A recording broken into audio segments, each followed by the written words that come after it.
Good morning. Good morning, Miss. Good morning, Miss. Good morning, Miss.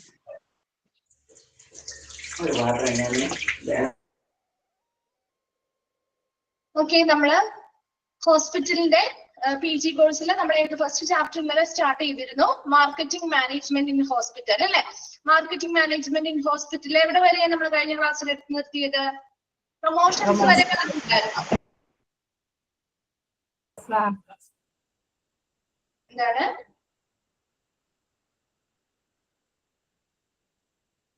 Promotions വരെ പറഞ്ഞില്ലായിരുന്നോ miss? Okay, അവിടെ വരെ clear ആണോ എല്ലാവർക്കും? ഇനി ഏതെങ്കിലും റിപ്പീറ്റ് ചെയ്യണോ? ക്ലിയർ ആണ് മാം. ഓക്കെ,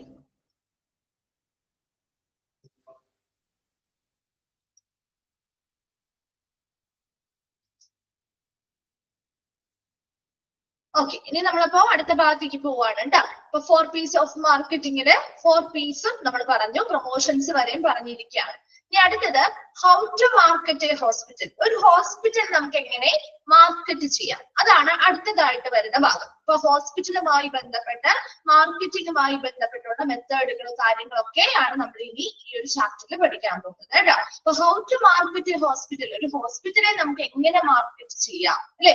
ഹോസ്പിറ്റലിനെ മാർക്കറ്റ് ചെയ്യാനായിട്ട് ഒത്തിരി മെത്തേഡുകൾ നമ്മൾ യൂസ് ചെയ്യാറുണ്ട്. അപ്പൊ ആദ്യം നമുക്ക് ഇവിടെ കൊടുത്തിരിക്കുന്നത് എന്താണ് ഒരു ഹെൽത്ത് കെയർ മാർക്കറ്റിംഗ്, അല്ലെങ്കിൽ ഹോസ്പിറ്റൽ എന്ന് പറയുന്നത് ഒരു ആരോഗ്യ പരിചരണ സംരക്ഷണ മേഖലയുമായി ബന്ധപ്പെട്ട ഒരു സ്ഥാപനമാണ് അല്ലെ? അപ്പൊ ഹെൽത്ത് കെയറുമായി ബന്ധപ്പെട്ട അല്ലെങ്കിൽ ആരോഗ്യ പരിചരണവുമായി ബന്ധപ്പെട്ടുള്ള ഏതൊരു സ്ഥാപനത്തിലെയും മാർക്കറ്റിംഗ് എന്ന് പറയുന്നത് എന്താണ് എന്നാണ് ആദ്യമായിട്ട് അവിടെ ഒരു ഡെഫിനിഷൻ ആയിട്ട് കൊടുത്തിരിക്കുന്നത്. Healthcare marketing is a process of strategic outreach and communication designed to attract healthcare consumers, guide them through their healthcare journey, and keep them engaged with the health system. എന്താണ് ഇവിടെ പറയുന്നത്? ഹെൽത്ത് കെയർ മാർക്കറ്റിംഗ് അല്ലെങ്കിൽ നമ്മുടെ hospital പോലെയുള്ള ആരോഗ്യ സംരക്ഷണ സ്ഥാപനങ്ങളുമായി ബന്ധപ്പെട്ടുള്ള മാർക്കറ്റിംഗ് എന്ന് പറയുന്നത് ഇതൊരു പ്രോസസ്സാണ്, ഇതൊരു പ്രക്രിയയാണ്. എന്തുമായി ബന്ധപ്പെട്ട പ്രക്രിയയാണ്?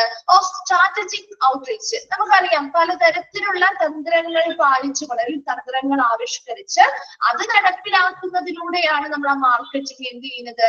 ഫലപ്രാപ്തിയിലേക്ക് എത്തിക്കുന്നത് അല്ലെ? അപ്പൊ അങ്ങനെയുള്ള പലതരത്തിലുള്ള തന്ത്രങ്ങൾ വികസിപ്പിക്കുകയും അത് വ്യാപിപ്പിക്കുകയും ചെയ്യുന്നു. ആൻഡ് കമ്മ്യൂണിക്കേഷൻ, നല്ലൊരു ആശയവിനിമയത്തിലൂടെയും design to attract health care consumers. എന്തിനു വേണ്ടിയാണ് ഇങ്ങനെയുള്ള സ്ട്രാറ്റജിക് പലതരത്തിലുള്ള തന്ത്രങ്ങൾ ആവിഷ്കരിക്കുന്നതും ആശയവിനിമയം നടത്തുന്നതും? എന്തിനു വേണ്ടിയിട്ടാണ്? Design to attract health care consumers. ഈ ആരോഗ്യ പരിചരണ മേഖലയുമായി ബന്ധപ്പെട്ട കൺസ്യൂമേഴ്സ് അല്ലെങ്കിൽ ഉപഭോക്താക്കളെ ഈ സ്ഥാപനത്തിലേക്ക് ആകർഷിക്കുന്നതിന് വേണ്ടി അല്ലെ? അപ്പൊ നമ്മളൊരു മാർക്കറ്റിംഗ് ചെയ്യുക, ഹോസ്പിറ്റലും മാർക്കറ്റിംഗ് ചെയ്യുന്നത് അവരുടെ സർവീസുകൾ കൂടുതൽ ആളുകളിലേക്ക് അറിയാനും അത് കണ്ട് ആളുകൾ ഇവിടെ അല്ലെങ്കിൽ പേഷ്യൻസ് ഇവിടേക്ക് അട്രാക്ട് ചെയ്ത് വരാനും വേണ്ടിയിട്ടാണ് അല്ലെ?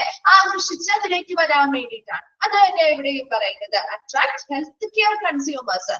ആരോഗ്യ പരിചരണവുമായി ബന്ധപ്പെട്ട ഉപഭോക്താക്കളെ ഈ ഒരു സ്ഥാപനത്തിലെ ഇങ്ങനെയുള്ള മാർക്കറ്റിംഗുമായി ബന്ധപ്പെട്ട കാര്യങ്ങൾ കാണുമ്പോ, ഇങ്ങനെ കുറെ കമ്മ്യൂണിക്കേഷൻസ് അല്ലെങ്കിൽ ആശയവിനിമയങ്ങൾ നടത്തുമ്പോ അവർ സ്വാഭാവികമായിട്ട് ഈ ഹോസ്പിറ്റലിൽ ഇങ്ങനെയുള്ള സർവീസുകൾ ഉണ്ട് എന്ന് മനസ്സിലാക്കുകയും അത് കണ്ട് ആകർഷിതരായി ഇതിലേക്ക് എന്ത് ചെയ്യുന്നു? അട്രാക്റ്റഡ് ആയി ഇതിലേക്ക് വരികയും ചെയ്യും. അതാണ് ഒന്നാമത്തെ കാരണം. രണ്ടാമത്തത് guide them through their health care journey. ഇനി ഇങ്ങനെ ഒരാള് ഒരു ഹോസ്പിറ്റലിൽ നമ്മൾ എത്തിയെന്ന് വിചാരിക്കാം, അവരുടെ ആരോഗ്യ പരിചരണ യാത്രയിൽ ഇങ്ങനെ ആരോഗ്യ പരിചരണവുമായി ബന്ധപ്പെട്ട എല്ലാ കാര്യങ്ങൾക്കും അവർക്ക് ആവശ്യമായ ഗൈഡൻസ് അല്ലെങ്കിൽ നിർദ്ദേശങ്ങൾ ആര് നൽകുന്നുണ്ട്? അല്ലെങ്കിൽ അവരിപ്പോ ഒരു പ്രഷറോ ഷുഗറോ ഉള്ള ഒരു വ്യക്തിയാണെന്ന് വിചാരിക്കുക, അവര് കണ്ടിന്യൂസ് ആയിട്ട് ഒരു മരുന്നുകൾ കഴിക്കുന്നുണ്ടെങ്കിൽ നമ്മൾ സ്ഥിരമായിട്ട് ആ ഒരേ ഹോസ്പിറ്റലിൽ തന്നെ ആയിരിക്കില്ലേ കൺസിഡർ ചെയ്യുന്നത് അല്ലെ? പിന്നെയും നമ്മൾ ആ ഒരു ഹോസ്പിറ്റൽ, ഇപ്പൊ നമുക്കൊരു ഇഷ്ടപ്പെട്ട ഹോസ്പിറ്റലാണ് എന്നുണ്ടെങ്കിൽ നമ്മുടെ ആ ഒരു ആരോഗ്യ പരിചരണ ആ ഒരു യാത്രയില് നമ്മുടെ ഹെൽത്തിനെ എത്രത്തോളം നമ്മൾ കീപ്പ് ചെയ്യുന്നുണ്ടോ അതിനനുസരിച്ചുള്ള അവരുടെ ആ ഒരു ജേർണിയില് ആ കൺസ്യൂമേഴ്സ് ആ സ്ഥാപനത്തെ തന്നെയായിരിക്കും പിന്നെയും കൂടുതൽ ഡിപ്പെൻഡ് ചെയ്യുന്നത് അല്ലെ? അപ്പൊ അവരുടെ ആ ഒരു ആരോഗ്യ പരിചരണ യാത്രയില് അവരെ നയിക്കുക എന്നുള്ളതും ഈ ഒരു ഉദ്ദേശമാണ്. Then മൂന്നാമത്തത് keep them engaged with the healthcare system. എന്താ ഈ ഒരു ആരോഗ്യ സംവിധാനവുമായി ബന്ധപ്പെട്ട് എപ്പോഴും ആളുകൾ എന്ത് ചെയ്യണം, എൻഗേജ്ഡ് ആക്കി നിലനിർത്തുക, അല്ലെങ്കിൽ ഇടപെടലുകൾ നൽകി നിലനിർത്തുക. അപ്പൊ പുതിയ ഓഫറുകൾ കൊടുത്ത് ഇപ്പൊ കുറെ ഹെൽത്ത് ചെക്കപ്പുമായി ബന്ധപ്പെട്ട കുറെ ഓഫറുകളൊക്കെ അവരിടും അല്ലെ. അങ്ങനെയുള്ള ഓഫറും കാര്യങ്ങളൊക്കെ ഇടുന്ന സമയത്ത് സ്വാഭാവികമായിട്ടും ഒരു വ്യക്തി നോക്കാണ്, ഒരു നോർമൽ ആയിട്ടുള്ള ഒരു ആവറേജ് ആയിട്ടുള്ള ഇൻകം ഉള്ള വ്യക്തികൾക്ക് കൂടി അഫോർഡ് ചെയ്യാൻ പറ്റുന്ന രീതിയിലുള്ള ഹെൽത്ത് ചെക്കപ്പ് പാക്കേജുകൾ കാര്യങ്ങളാണ് കൊടുക്കുന്നതെങ്കിൽ അവർക്ക് എന്താ തോന്നാം, അത്ര വലിയ പൈസയൊന്നും ഇല്ലല്ലോ, നമുക്കതൊന്ന് ചെയ്ത് നോക്കാം അല്ലെ, നമ്മുടെ ആരോഗ്യം ഓക്കെയാണോ എന്നുള്ളത് ചെയ്ത് നോക്കാം എന്ന് തോന്നുന്ന രീതിയിൽ. അപ്പൊ അങ്ങനെയുള്ള രീതിയിലുള്ള തന്ത്രങ്ങളാണ് ഇവര് എന്ത് ചെയ്യുന്നത്, ഡെവലപ്പ് ചെയ്യുന്നതും അവരത് കമ്മ്യൂണിക്കേഷനിലൂടെ അറിയിക്കുന്നതും. അപ്പൊ അങ്ങനെ ചെയ്യുമ്പോൾ സ്വാഭാവികമായിട്ടും ഈ ഒരു ആരോഗ്യ സംവിധാനവുമായി ബന്ധപ്പെട്ട് ആളുകൾ എപ്പോഴും ഇടപെടലുകൾ നടത്തിക്കൊണ്ടിരിക്കും. അല്ലെങ്കിൽ ആ ഒരു ഹോസ്പിറ്റലാണെങ്കിൽ ആ ഹോസ്പിറ്റലുമായിട്ട് എപ്പോഴും ആളുകൾ എൻഗേജ്ഡ് ആയിരിക്കും. അങ്ങനെ എൻഗേജ്ഡ് ആയിട്ട് നിലനിർത്താൻ, അതുപോലെ അവരൊരു ഹോസ്പിറ്റലിലേക്ക് വന്നാൽ അവരുടെ ആ ഒരു ജീവിതയാത്രയിൽ അവരുടെ ആരോഗ്യ പരിചരണവുമായി ബന്ധപ്പെട്ട എല്ലാ കാര്യങ്ങളും ഈ ആശുപത്രിയെ ഡിപ്പെൻഡ് ചെയ്ത് അവരാണ് നയിക്കുന്നത്. അതുപോലെ തന്നെ കൂടുതൽ ആളുകള് കൺസ്യൂമേഴ്സ് ഈ ഒരു ആവശ്യം, ഈ ഒരു സർവീസ് ആവശ്യമായിട്ടുള്ള കുറെ ഉപഭോക്താക്കൾ ഉണ്ടാവും. അവരെയൊക്കെ ഈ ഒരു സ്ഥാപനത്തിലേക്ക് ആകർഷിച്ച് കൊണ്ടുവരാനൊക്കെ വേണ്ടിയിട്ടാണ് നമ്മൾ ഈ പറയുന്ന ഹെൽത്ത് കെയർ മാർക്കറ്റിംഗ് പ്രധാനമായിട്ടും നടക്കുന്നത്. ഇപ്പൊ ഹെൽത്ത് കെയർ മാർക്കറ്റിംഗ് എന്ന് പറഞ്ഞാൽ ഇറ്റ്സ് എ പ്രോസസ്, ഇതൊരു പ്രക്രിയയാണ്. അതായത് സ്ട്രാറ്റജിക് ഔട്ട്റീച്ച് ആൻഡ് കമ്മ്യൂണിക്കേഷൻ. എന്താണ്, ഒരു തന്ത്രപരമായിട്ടുള്ള പല കാര്യങ്ങളും നമ്മൾ ആവിഷ്കരിക്കുന്നു, അത് എന്ത് ചെയ്യുന്നു, ആശയവിനിമയത്തിലൂടെ അത് വ്യാപിപ്പിക്കുകയും ചെയ്യുന്ന ഒരു പ്രക്രിയയാണ് ഹെൽത്ത് കെയർ മാർക്കറ്റിംഗ് എന്ന് പറയുന്നത്. ഇത് പ്രധാനമായിട്ടും ഇത് ഡിസൈൻ ചെയ്തിരിക്കുന്നത് ഹെൽത്ത് കെയറുമായി ബന്ധപ്പെട്ട കൺസ്യൂമേഴ്സ് അല്ലെങ്കിൽ ഉപഭോക്താക്കൾ, പേഷ്യൻസ് തന്നെയാണ് അല്ലെ. അവരെ കൂടുതൽ ആളുകളിലേക്ക് ഇത് കമ്മ്യൂണിക്കേഷനിലൂടെ എത്തുന്ന വഴി ആളുകൾ ഇത് കണ്ട് ആകൃഷ്ടരായിട്ട് ഈ സ്ഥാപനത്തിലേക്ക് അല്ലെങ്കിൽ ഈ ഹോസ്പിറ്റലിലേക്ക് എത്താൻ വേണ്ടിയിട്ടാണ്. ഇനി അങ്ങനെ ഒരു കൂട്ടർ എത്തിക്കഴിഞ്ഞാലോ അവരുടെ ജീവിത കാലയളവിൽ അല്ലെങ്കിൽ അവരുടെ ലൈഫ് ടൈമില് അവർക്ക് എന്തൊക്കെ ആരോഗ്യ പരിചരണവുമായി ബന്ധപ്പെട്ട കാര്യങ്ങൾ ആവശ്യമുണ്ടോ ആ ഒരു യാത്രയുടനീളം അവരെ ഇവർ നയിക്കുകയും ചെയ്യുന്നു. അതോടൊപ്പം തന്നെ എപ്പോഴും ആളുകള് ഈ സ്ഥാപനവുമായിട്ട് എൻഗേജ്ഡ് ആയിട്ട് അല്ലെങ്കിൽ ഇടപെടലുകൾ നടത്തി നിലനിർത്താനായിട്ടും ഈ ഒരു ഹോസ്പിറ്റൽ മാർക്കറ്റിംഗ് അല്ലെങ്കിൽ ഹെൽത്ത് കെയർ മാർക്കറ്റിംഗ് നമ്മളെ സഹായിക്കുന്നുണ്ട്. ക്ലിയർ ആണോ ആ ഒരു ഡെഫിനിഷൻ? ഓക്കെ ആണോ?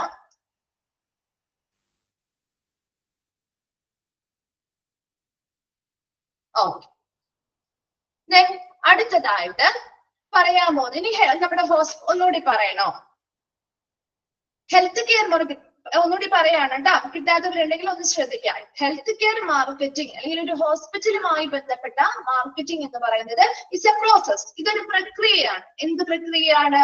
ആവശ്യമായിട്ടുള്ള തന്ത്രപരമായിട്ടുള്ള പല കാര്യങ്ങളും വികസിപ്പിക്കുകയും അതെന്ത് ചെയ്യുക, കമ്മ്യൂണിക്കേഷനിലൂടെ അല്ലെങ്കിൽ ആശയവിനിമയത്തിലൂടെ ഇത് മറ്റുള്ളവരിലേക്ക് വ്യാപിപ്പിക്കുകയും ചെയ്യുന്ന ഒരു പ്രക്രിയയാണ് ഹെൽത്ത് കെയർ മാർക്കറ്റിംഗ് എന്ന് പറയുന്നത്. ഇത് പ്രധാനമായിട്ടും ഇത് ഡിസൈൻ ചെയ്തിരിക്കുന്ന അല്ലെങ്കിൽ രൂപകൽപ്പന ചെയ്തിരിക്കുന്നത് ഹെൽത്ത് കെയറുമായി ബന്ധപ്പെട്ട അല്ലെങ്കിൽ ആരോഗ്യ പരിചരണവുമായി ബന്ധപ്പെട്ട കൺസ്യൂമേഴ്സ് അല്ലെങ്കിൽ ഉപഭോക്താക്കൾ, അതായത് പേഷ്യൻസ്, അവരെ ഈ ഹോസ്പിറ്റലിലേക്ക് അട്രാക്ട് ചെയ്യാൻ അല്ലെങ്കിൽ ആകർഷിച്ചു കൊണ്ടുവരാൻ വേണ്ടിയിട്ട്, അതുപോലെ തന്നെ അവർ ആ ഹോസ്പിറ്റലിൽ എത്തിയാൽ അവരുടെ ഹെൽത്ത് കെയർ ജേർണി, ആരോഗ്യ പരിചരണവുമായി ബന്ധപ്പെട്ട അവരുടെ ആ ഒരു യാത്രയില് അവരെ അതിലുടനീളം അവർക്ക് ആവശ്യമായ സപ്പോർട്ടുകൾ കൊടുക്കുന്നു, ആവശ്യമായ കെയർ കൊടുക്കുന്നു, ആവശ്യമായ ട്രീറ്റ്മെന്റുകൾ കൊടുക്കുന്നു, അങ്ങനെ അവരെ നയിച്ചു കൊണ്ടുപോകാൻ വേണ്ടിയിട്ട്. ആൻഡ് ഓൾസോ ഈ ഒരു ഹെൽത്ത് കെയർ സിസ്റ്റവുമായി ബന്ധപ്പെട്ട് എപ്പോഴും ആളുകള് ഈ ഒരു സ്ഥാപനവുമായി ബന്ധപ്പെട്ട് എൻഗേജ്ഡ് ആയിട്ട് നിലനിർത്താനൊക്കെ വേണ്ടിയാണ് ഈ ഒരു ഹെൽത്ത് കെയർ മാർക്കറ്റിംഗ് പ്രധാനമായിട്ടും നമ്മൾ ഈ ഒരു പ്രക്രിയ ചെയ്യുന്നത്. ക്ലിയർ അല്ലേ? അടുത്തതായിട്ട് പറയുന്നത്, as we consider hospitals, a direct marketing is impossible. നമുക്കൊരു ഹോസ്പിറ്റലിനെ പരിഗണിക്കുമ്പോൾ നമുക്കൊരു ഡയറക്റ്റ് മാർക്കറ്റിംഗ് എന്ന് നമ്മളൊരു കമ്പനി എടുക്കാം. അപ്പൊ ആ ഒരു കമ്പനി പ്രൊഡക്റ്റ് ഉണ്ടാക്കി, എന്തെങ്കിലും ഒരു പ്രൊഡക്റ്റ് ആയിക്കോട്ടെ, അത് നമുക്ക് നേരിട്ട് എന്ത് ചെയ്യാം, മാർക്കറ്റിംഗ് ചെയ്ത് വിൽക്കാം അല്ലെ. അതുപോലെ നമുക്കൊരു ഹോസ്പിറ്റലില് ഡയറക്റ്റ് മാർക്കറ്റിംഗ് എന്ന് പറയുന്നത് ഇമ്പോസിബിൾ ആണ്, നമുക്ക് സാധ്യമല്ല. കാരണം because the hospital hospital belong to service industry which deals with human beings. കാരണം എന്താ, നമ്മുടെ ഹോസ്പിറ്റൽ എന്ന് പറയുന്നത് അവരൊരു പ്രൊഡക്റ്റ് അല്ല സെയിൽ ചെയ്യുന്നത്, മറിച്ച് ഇങ്ങനെയാ സർവീസ് ആണ് അവരവിടെ കൊടുക്കുന്നത് അല്ലെ.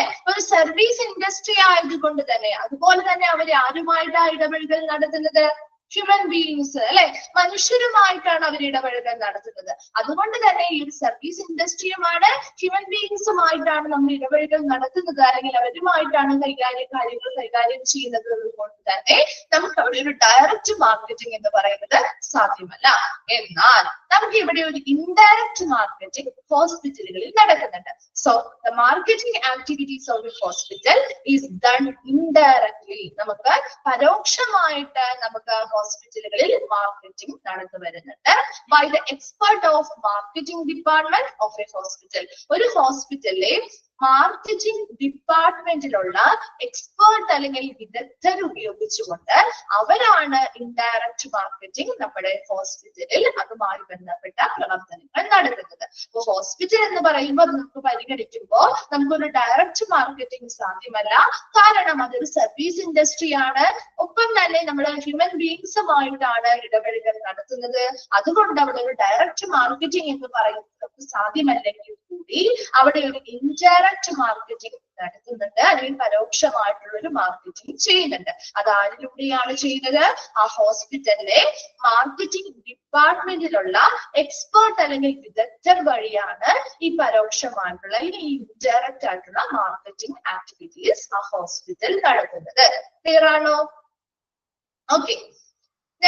അടുത്തതായിട്ട് there are 9 marketing techniques for hospital. ഹോസ്പിറ്റൽസിന് വേണ്ടി ഇപ്പൊ നമ്മൾ പറഞ്ഞു ഡയറക്റ്റ് മാർക്കറ്റിംഗ് അല്ല, ഹോസ്പിറ്റലിലെ ഇൻഡയറക്റ്റ് ആയിട്ടുള്ള മാർക്കറ്റിംഗ് ആണ്. അപ്പൊ നേരിട്ട് വിൽക്കല്ല ചെയ്യുന്നത്, പല കാര്യങ്ങളിലും ഇപ്പൊ നിങ്ങൾക്ക് പറയുമ്പോൾ നമുക്ക് മനസ്സിലാവും. പല കാര്യങ്ങളിലൂടെ നമ്മൾ പല രീതികളുടെ ടെക്നിക്സ് ഉപയോഗിച്ചുകൊണ്ടാണ് ഇൻഡയറക്റ്റ് മാർക്കറ്റിംഗ് ചെയ്യുന്നത്. അപ്പൊ ഹോസ്പിറ്റല് പ്രധാനമായിട്ടും ഈ ഇൻഡയറക്റ്റ് മാർക്കറ്റിംഗ് ഒരു 9 ടെക്നിക് അല്ലെങ്കിൽ മെത്തേഡുകളിലൂടെയാണ് കൂടുതലായിട്ടും നമ്മൾ ചെയ്യുന്നത്. ആ ഒരു 9 എണ്ണമാണ് ഇവിടെ താഴെ കൊടുത്തിരിക്കുന്നത്. അതിൽ ഒന്നാമത് അഡ്വർട്ടോറിയൽ. ഇതെല്ലാം നമുക്ക് എക്സ്പ്ലെയിൻ ചെയ്ത് പറയാനുണ്ട് കേട്ടോ. അഡ്വർട്ടോറിയല്. രണ്ടാമത്തത് joining of a new doctor. മൂന്നാമത്തത് VIP വിസിറ്റ്. നാലാമത്തത് health awareness programme. Fifth one ആണ് branding of stationeries. Sixth one medical camp. Seventh one career opportunities. And eighth one ask your doctor. Ninth one ആണ് effective surgery. ഈ 9 marketing techniques ഉപയോഗിച്ചുകൊണ്ടാണ് ഹോസ്പിറ്റലില് indirect marketing നടക്കുന്നത്. ഇത്രയും ഭാഗങ്ങൾ clear ആണോ? എന്തെങ്കിലും ഡൗട്ട് ഉണ്ടോ? ഓക്കെ ആണോ? ഓക്കെ. നെക്സ്റ്റ് ഇനി ഓരോന്നും നമ്മൾ പഠിക്കാൻ പോവാണ് കേട്ടോ. ഓരോരോ പോയിന്റ്സ് ഈ 9 എണ്ണവും നമുക്ക് പഠിക്കാനുണ്ട്. അപ്പൊ ഇതിൽ ഒന്നാമത്തതാണ് അഡ്വർട്ടോറിയൽ. അഡ്വർട്ടോറിയൽ എന്ന് പറയുന്ന വേർഡ് കേട്ടിട്ടുണ്ടോ? അഡ്വർടൈസ്മെന്റ് കേട്ട് കാണും അല്ലെ. അഡ്വർടൈസ്മെന്റ് എന്ന് പറയുന്ന വേർഡ് നമ്മൾ എല്ലാവരും കേട്ടിട്ടുള്ള വേർഡാണ്, പരസ്യം ചെയ്യുക എന്നുള്ളത്. അതേസമയം അഡ്വർട്ടോറിയൽ എന്ന് പറയുന്ന വേർഡ് കേട്ടിട്ടുണ്ടോ? അതെ, ശരിക്കും ഒരു എഡിറ്റോറിയൽ എന്ന വേർഡ് കേട്ടിട്ടുണ്ടാവും അല്ലെ. അപ്പൊ ഇതിന്റെ രണ്ടിന്റെയും കോമ്പിനേഷൻ ആണ് അഡ്വർടൈസ്മെന്റിന്റെയും എഡിറ്റോറിയലിന്റെയും. എന്താണ് ഒരു എഡിറ്റോറിയൽ എന്ന് പറഞ്ഞാല്? നമ്മുടെ ന്യൂസ് പേപ്പറിലൊക്കെ പത്രാധിപർ എഴുതുന്ന ഒരു ലേഖനമുണ്ട് അല്ലെ. ന്യൂസ് പേപ്പറിലൊക്കെ പത്രാധിപർ എഴുതുന്ന ഒരു ലേഖനത്തെയാണ് എഡിറ്റോറിയൽ എന്ന് പറയുന്നത്. ഈ പറയുന്ന എഡിറ്റോറിയലുകളുടെയും അഡ്വർടൈസ്മെന്റിന്റെയും ഒരു കോമ്പിനേഷൻ അല്ലെങ്കിൽ ഒരു മിശ്രണമാണ് ശരിക്കും അഡ്വർട്ടോറിയൽ എന്ന് പറയുന്നത്. അപ്പൊ നിങ്ങൾ ഈ ഒരു ന്യൂസ് പേപ്പർ കട്ടിങ് കണ്ടോ? ഇങ്ങനെയുള്ള ന്യൂസുകൾ നിങ്ങൾ കണ്ടിട്ടുണ്ടോ? പേപ്പറിൽ കണ്ടിട്ടുണ്ടോ? കാണാൻ പറ്റുന്നുണ്ടോ? ഇങ്ങനെ നോക്കിയിട്ട് കാണാൻ പറ്റുന്നില്ലെങ്കിൽ നിങ്ങളുടെ നോട്ട്സ് നോക്കിയാലും മതി കേട്ടോ. കണ്ടിട്ടുണ്ട്. ഓക്കെ. അപ്പൊ ഇത് എന്താണ് ഇതിന്റെ പ്രത്യേകത? ഇത് ശരിക്കും നമുക്കൊരു അഡ്വർടൈസ്മെന്റ് ആണെന്ന് തോന്നുന്നു. അഡ്വർടൈസ്മെന്റ് ആയിട്ട് തോന്നുന്നു. ഇത് പ്രിപ്പയർ ചെയ്യുന്നത് ആരാണ്? ഒരു ഹോസ്പിറ്റലിലെ ഏതെങ്കിലും ഡോക്ടർ ആയിരിക്കും. അതറിയാലോ. ഇത് നമ്മളിവിടെ ഒരു പിക്ചറിൽ തന്നെ ഓൾറെഡി കൊടുത്തിട്ടുണ്ട്. ഹെഡിങ്സ് ഉണ്ടാവും, സബ് ഹെഡിങ്ങുകൾ ഉണ്ടാവും, അതുപോലെ തന്നെ ആവശ്യമായിട്ടുള്ള ഇൻഫർമേഷൻസ്. അപ്പൊ ഇത് എന്തെങ്കിലും ഒരു ടോപ്പിക്കിനെ ബേസ് ചെയ്തിട്ടായിരിക്കും. ഏതെങ്കിലും ഒരു റെലവെന്റ് ആയിട്ടുള്ള എന്തെങ്കിലും ഡിസീസോ കാര്യങ്ങളോ സ്പ്രെഡ് ആയിക്കൊണ്ടിരിക്കുന്നുണ്ടെങ്കിൽ അതുമായി ബന്ധപ്പെട്ട് കോവിഡ് വന്ന സമയത്തൊക്കെ ഒത്തിരി ഉണ്ടായിരുന്നത്. അപ്പൊ ആ ഓരോ സമയത്തെയും പ്രസന്റ് സിറ്റുവേഷൻ അനുസരിച്ച്, കണ്ടീഷൻ അനുസരിച്ച് ഏത് റെലവെന്റ് ടോപ്പിക് വേണമെങ്കിലും നമുക്ക് ഇത് എഡിറ്റ് ഒരു അഡ്വർട്ടോറിയൽ പോലെ കൊടുക്കാവുന്നതാണ്. ഇത് ശരിക്കും ഒരു പരസ്യമാണെന്ന് നമുക്ക് തോന്നുകയില്ല. എന്നാൽ പരസ്യമാണ് എന്താണ് അല്ലെ? ഇവിടെ എന്തായിരിക്കും അതിന്റെ ഒരു പ്രത്യേകത? ഇത് തയ്യാറാക്കുന്നത് എഡിറ്റർ അല്ല, അല്ലെങ്കിൽ ആ പത്രത്തിന്റെ പത്രാധിപരല്ല തയ്യാറാക്കുന്നത്, മറിച്ച് ആരാ തയ്യാറാക്കുക? ആ തയ്യാറാക്കുന്ന ഡോക്ടറുടെ പേരും ഫോട്ടോയും ഏത് ഹോസ്പിറ്റലിൽ നിന്നാണ്, അദ്ദേഹം ഏത് ഹോസ്പിറ്റലെ റെപ്രസെന്റ് ചെയ്താണ് നിൽക്കുന്നത് അല്ലെ? അങ്ങനെയുള്ള ഡീറ്റെയിൽസ് ഒക്കെ കണ്ടിട്ടില്ലേ? കണ്ടിട്ടുണ്ടോ? കണ്ടിട്ടില്ലേ?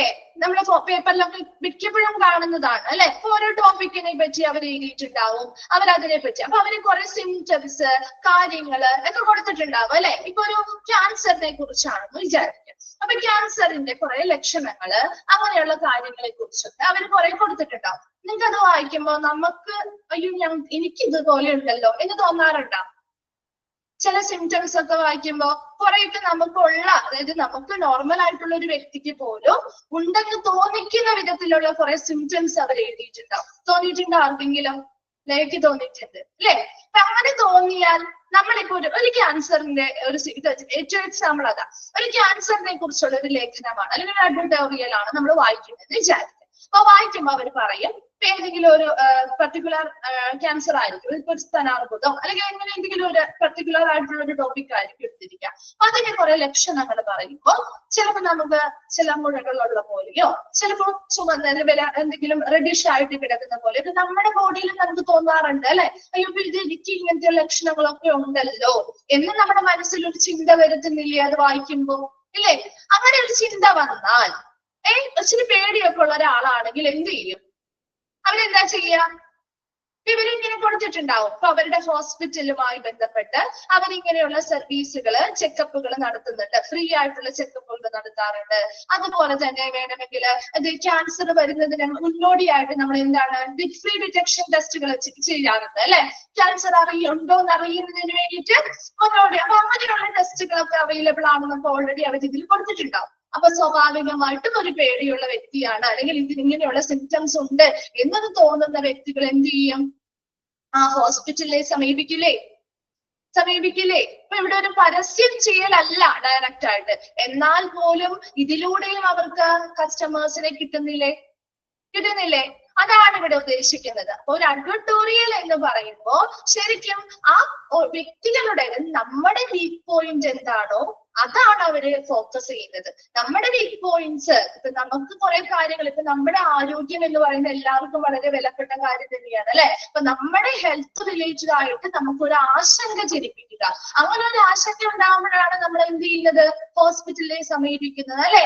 അങ്ങനെ ആശങ്ക ജനിപ്പിച്ചാൽ നമ്മുടെ വീക്ക് പോയിന്റ് എന്താണോ അതിൽ കൂടുതൽ ഫോക്കസ് ചെയ്ത് നമുക്കൊരു ഭയം ഉണ്ടാക്കുക, അല്ലെങ്കിൽ നമ്മുടെ ഉള്ളിൽ അയ്യോ എന്ത് പറ്റും, എനിക്ക് എന്തെങ്കിലും വരുമോ, ഇങ്ങനെയുള്ള കാര്യങ്ങളൊക്കെ എനിക്ക് ഉണ്ടല്ലോ എന്നുള്ളൊരു ചിന്ത ഉണ്ടാകുമ്പോൾ സ്വാഭാവികമായിട്ടും ജെനുവിനായിട്ടുള്ള ആളുകള് അങ്ങോട്ടേക്ക് പോവാൻ തയ്യാറാവും അല്ലെ? അപ്പൊ ആ ഒരു കാര്യം അതാണ് ഇവർ പ്രധാനമായിട്ടും ഫോക്കസ് ചെയ്യുന്നത്. അതുപോലെ തന്നെ ഇങ്ങനെ ഒരു അഡ്വർട്ടോറിയൽ വരുമ്പോ ആ ഡോക്ടർ എന്താണ്, ആ ഡോക്ടർ ആരുടെ റെപ്രസെന്റേറ്റീവ് ആയിട്ട് അവിടെ നിൽക്കുന്നത്? ഏത് ഹോസ്പിറ്റലാണോ നമ്മൾ ലക്ഷ്യമിടുന്നത് ആ ഹോസ്പിറ്റലിന്റെ റെപ്രസെന്റേറ്റീവ് ആയിട്ടാണ് അവിടെ നിൽക്കുന്നത്. അപ്പൊ ആ ഹോസ്പിറ്റലിനെ ഫേവറൈസം ചെയ്യുന്ന രീതിയിലുള്ള കാര്യങ്ങൾ തന്നെയായിരിക്കും അതിൽ കൂടുതലും ഉൾപ്പെടുക. അപ്പൊ നമ്മൾ സ്വാഭാവികമായിട്ടും സാധാരണ ഒരാൾ വായിക്കുമ്പോൾ അവർക്ക് കുറെ ഇൻഫർമേഷൻസ് കിട്ടുന്നു, കുറെ കാര്യങ്ങൾ രോഗത്തെ കുറിച്ച് ഒരു ടോപ്പിക്കിനെ കുറിച്ച് ഇൻഫർമേഷൻസ് കിട്ടും. അതിനനുസരിച്ച് നമുക്ക് കുറെ കാര്യങ്ങൾ അവർ ചെയ്തു തരുന്നു അല്ലെങ്കിൽ ഫ്രീ ആയിട്ട് തരും എന്നുള്ള രീതിയിലൊക്കെ ആയിരിക്കും നമുക്കത് മനസ്സിലാവുന്നത്. എന്നാൽ പോലും അത് ഒരു വശം ശരിക്കും എന്താണ്, നമുക്ക് നല്ല സർവീസുകൾ കിട്ടുന്നുണ്ടാവാം ചിലപ്പോ, എന്നാലും ഒരു വശം അത് ആ ഹോസ്പിറ്റലിന്റെ മാർക്കറ്റിംഗ് സ്ട്രാറ്റജി കൂടിയാണ്. ക്ലിയർ ആണോ? അപ്പൊ അഡ്വർടൈസ്മെന്റ് അല്ലെങ്കിൽ അഡ്വർട്ടോറിയൽ എന്ന് പറഞ്ഞാൽ അഡ്വർടൈസ്മെന്റും എഡിറ്റോറിയലും രണ്ടും കൂടി കെയർ ചെയ്യുന്നതാണ്. അതായത് ഒരു ന്യൂസിന്റെ വരുന്ന ആർട്ടിക്കിൾ ആയിട്ട് തന്നെ നമുക്ക് ഇത് കൺസിഡർ ചെയ്യാം. ഒരു ഹെഡിങ്ങും സബ് ഹെഡിങ്ങും, അതുപോലെ ഒരു പർട്ടിക്കുലർ ടോപ്പിക് ഉണ്ടാവും, ഏത് ഡോക്ടറാണോ അത് പ്രിപ്പയർ ചെയ്യുന്നത്, ആ ഡോക്ടറുടെ പേരും അവരുടെ ഏത് ഹോസ്പിറ്റലിൽ നിന്നാണ് ആ ഡോക്ടർ ഇപ്പൊ വർക്ക് ചെയ്യുന്നത്, അങ്ങനെയുള്ള ഡീറ്റെയിൽസും കാര്യങ്ങളൊക്കെ കൊടുത്തിട്ടുണ്ടാവും കേട്ടോ. ഓക്കെ, നോക്കി ഇതിലും കൊടുത്തിട്ടുണ്ട് ഡോക്ടറുടെ പേര്, കണ്ടോ നിങ്ങള് താഴെ? ഡോക്ടർ എന്താണ് പേര് മിസ്സിനും കാണാൻ പറ്റുന്നില്ല. രാഹുൽ അല്ലെ, രാഹുൽ എന്നാണ് പേര്. അദ്ദേഹം സീനിയർ കൺസൾട്ടന്റ് ഫിസിഷ്യൻ ആണ്. ഏത് ഹോസ്പിറ്റലാണ്? ഡയബറ്റോളജിസ്റ്റും ജെറിയാട്രിക്കും ആണ്. കെയർ സ്പെഷ്യലിസ്റ്റ് ആണ്. ഏതാണ്? കെയർ ഹോസ്പിറ്റൽ ഹൈടെക് സിറ്റി എന്നുള്ള രീതിയിലുള്ള ഇൻഫർമേഷൻസും കാര്യങ്ങളും ഒക്കെ കൊടുത്തിട്ടുണ്ടാവും. അപ്പൊ ഫോൺ നമ്പറും കൊടുത്തിരിക്കുന്നത് കണ്ടോ. അപ്പൊ അവർക്ക് നമുക്ക് എന്ത് ആവശ്യമുണ്ടെങ്കിലും ആ നമ്പറിലേക്ക് വിളിച്ച് കോൺടാക്ട് ചെയ്ത് അപ്പോയിന്റ്മെന്റ് എടുത്ത് നമുക്കത് ചെയ്യാവുന്നതാണ്. അപ്പൊ അതിനുള്ള സൗകര്യങ്ങൾ വരെയും അതിൽ ഓൾറെഡി കൊടുത്തിട്ടുണ്ട്. പക്ഷെ നമുക്ക് വായിക്കുമ്പോൾ അതൊരു പരസ്യമായിട്ട് തോന്നുന്നില്ല. അപ്പൊ അതൊരു ഇൻഡയറക്റ്റ് ആയിട്ടുള്ള ഒരു മാർക്കറ്റിംഗ് ആണ് കേട്ടോ. അപ്പൊ നോക്കിയേ, അങ്ങനെയുള്ള കുറച്ച് കാര്യങ്ങളാണ് നമ്മൾ ഇനി പഠിക്കുന്നത്. Okay, this term is a combination of advertisement and an editorial, a new form of merging an advertisement to a short story, finally ending up with the desired result. അതായത് ഇതൊരു ടേം ആണ്. എന്തിനെ കുറിച്ചുള്ളത്? കോമ്പിനേഷൻ ആണ്. അഡ്വർട്ടോറിയൽ എന്ന് പറഞ്ഞാൽ അഡ്വർടൈസ്മെന്റിന്റെയും എഡിറ്റോറിയലിന്റെയും ഒരു combination അല്ലെങ്കിൽ ഒരു സംയോജനമാണ് അഡ്വർട്ടോറിയൽ എന്ന് പറയുന്നത്. And a new form of merging advertisement to a short story. ഒരു ഷോർട്ട് സ്റ്റോറിയിലേക്ക് നമ്മൾ എന്ത് ചെയ്യുന്നു? ഒരു പർട്ടിക്കുലർ ടോപ്പിക്കുമായി ബന്ധപ്പെട്ട എന്തെങ്കിലും ഒരു ഷോർട്ട് സ്റ്റോറിയിലേക്ക് നമ്മൾ ഒരു അഡ്വർടൈസ്മെന്റ് അല്ലെങ്കിൽ ഒരു പരസ്യം മെർജ് ചെയ്ത് അല്ലെങ്കിൽ ലയിപ്പിച്ചുണ്ടാക്കുന്ന ഒരു പുതിയ രൂപമാണ് അഡ്വർട്ടോറിയൽ എന്ന് പറയുന്നത്. Finally ending up with desired result. ഇവർ എന്താണോ ആ ഒരു റിസൾട്ട് അല്ലെങ്കിൽ അവർ ആഗ്രഹിച്ച ഫലം എന്താണോ അത് ഇതിലൂടെ അവർക്ക് നേടിയെടുക്കാനും സാധിക്കും. And bring the genuine patient to our targeted hospital by utilising their weak points. അപ്പൊ ഓരോ പേഷ്യന്റിന്റെയും വീക്ക് പോയിന്റ് എന്താണ് എന്ന് കണ്ടെത്തി അതിലൂടെ നമ്മൾ ഏത് ഹോസ്പിറ്റലിലേക്കാണോ കൂടുതൽ ആളുകൾ വരേണ്ടത് എന്ന് ലക്ഷ്യമിടുന്നത് ആ ഹോസ്പിറ്റലിലേക്ക് ജെനുവിൻ ആയിട്ടുള്ള പേഷ്യൻസിനെ എന്ത് ചെയ്യുക, കൊണ്ടുവരിക എന്നതാണ് ഈ ഒരു അഡ്വർട്ടോറിയലിന്റെ പ്രധാന ലക്ഷ്യം എന്ന് പറയുന്നത്. ക്ലിയർ ആണോ? അഡ്വർട്ടോറിയൽ ഒന്ന് വേഗം വായിച്ചു നോക്കിയേ. എന്തെങ്കിലും ഡൗട്ട് ഉണ്ടെങ്കിൽ ചോദിക്കാം കേട്ടോ.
ഓക്കെ, വായിച്ചിട്ട് ഈവനിങ്ങിൽ ഒന്ന് റിപ്ലൈ ചെയ്യണം കേട്ടോ.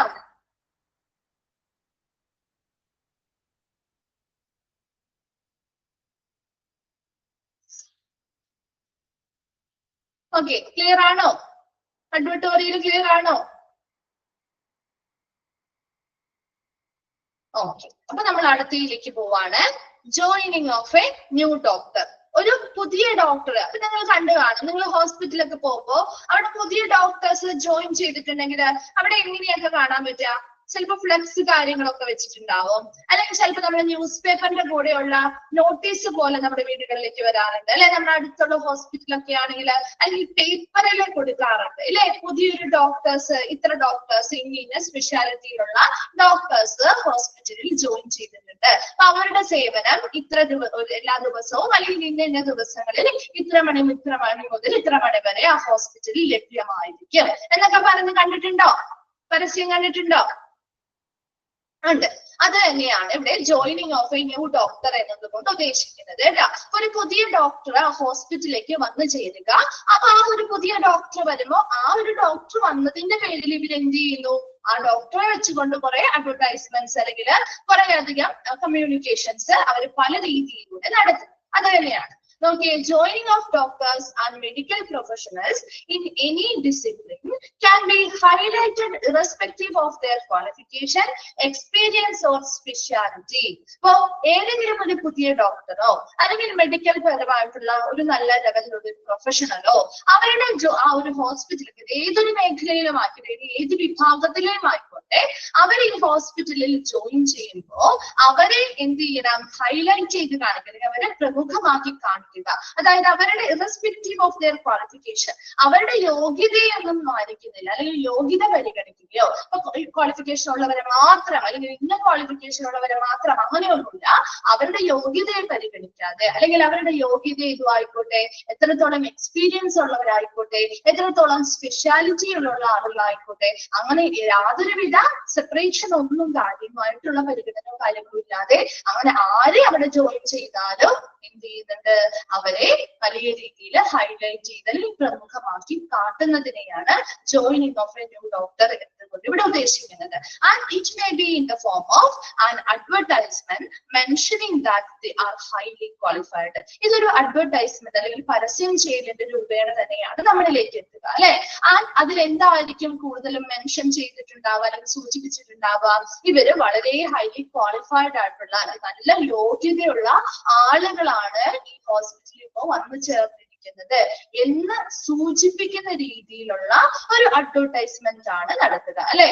ഒരു പുതിയ ഡോക്ടർ വന്നിട്ടുണ്ടെങ്കിൽ അവർക്ക് ഉള്ള എല്ലാ ക്വാളിഫിക്കേഷൻസും അതിനടിയിൽ എഴുതിയിട്ടുണ്ടാവും. കണ്ടിട്ടുണ്ടോ നിങ്ങള്?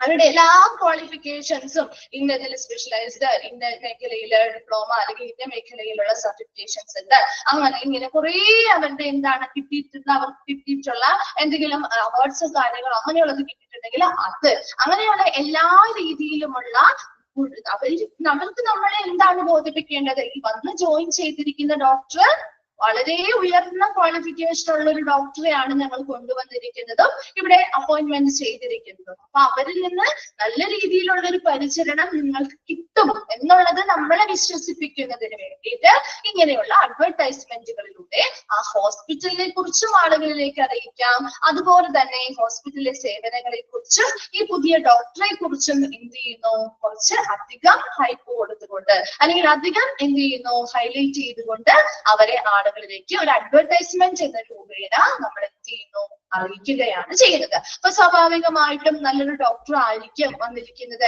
എന്ന് വിചാരിച്ചിട്ട് അതുമായി ബന്ധപ്പെട്ട് കുറെ ബുദ്ധിമുട്ടുകളുള്ള ആളുകൾ എന്ത് ചെയ്യാം, ചെല്ലാൻ സാധ്യതയുണ്ട്, അല്ലെ? നമ്മുടെ അടുത്തുള്ള ഹോസ്പിറ്റലൊക്കെ ആണെങ്കിൽ സ്വാഭാവികമായിട്ടും നമ്മൾ വിചാരിക്കും പുതിയൊരു ഡോക്ടർ വന്നിട്ടുണ്ട്, ഇത്രയും ക്വാളിഫിക്കേഷൻ ഒക്കെ ഉള്ള ഒരു വ്യക്തിയാവുമ്പോൾ നമ്മുടെ അസുഖങ്ങൾ എന്താന്നുള്ളത് കണ്ടുപിടിക്കാനും അതിനുള്ള ട്രീറ്റ്മെന്റ് ഒക്കെ നന്നാക്കി നല്ല രീതിയിൽ തരാനും പെട്ടെന്ന് നമുക്ക് ഭേദപ്പെടാനൊക്കെ സാധിക്കുമായിരിക്കും എന്ന് വിചാരിച്ച ഒത്തിരി പേര് അത് കണ്ട് പോവാനും സാധ്യതയുണ്ട്. അപ്പൊ അതാണ് ആ ഹോസ്പിറ്റൽ പ്രധാനമായിട്ടും ഇതിലൂടെയും ലക്ഷ്യമിടുന്നത്. ഓക്കെ, അപ്പൊ joining of a new doctor വേഗം ഒന്ന് വായിച്ചു നോക്കി.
ഒക്കെ വായിച്ചു കഴിഞ്ഞാല് ഒന്ന് റിപ്ലൈ ചെയ്യണം കേട്ടോ.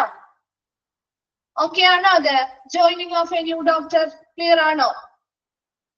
ഓക്കെ, നെക്സ്റ്റ് തേർഡ് വണ്ണിലേക്ക് പോവാണ് കേട്ടോ. തേർഡ് വൺ ആണ് VIP വിസിറ്റ്. കേട്ടിട്ടുണ്ടോ? VIP വിസിറ്റുകൾ വരുന്നത് ഹോസ്പിറ്റൽസില് എന്തെങ്കിലുമൊക്കെ ഇനാഗ്രേഷനുമായി ബന്ധപ്പെട്ടോ. VIP എന്ന് പറയുമ്പോൾ വെരി ഇമ്പോർട്ടന്റ് പേഴ്സൺ ആണ്.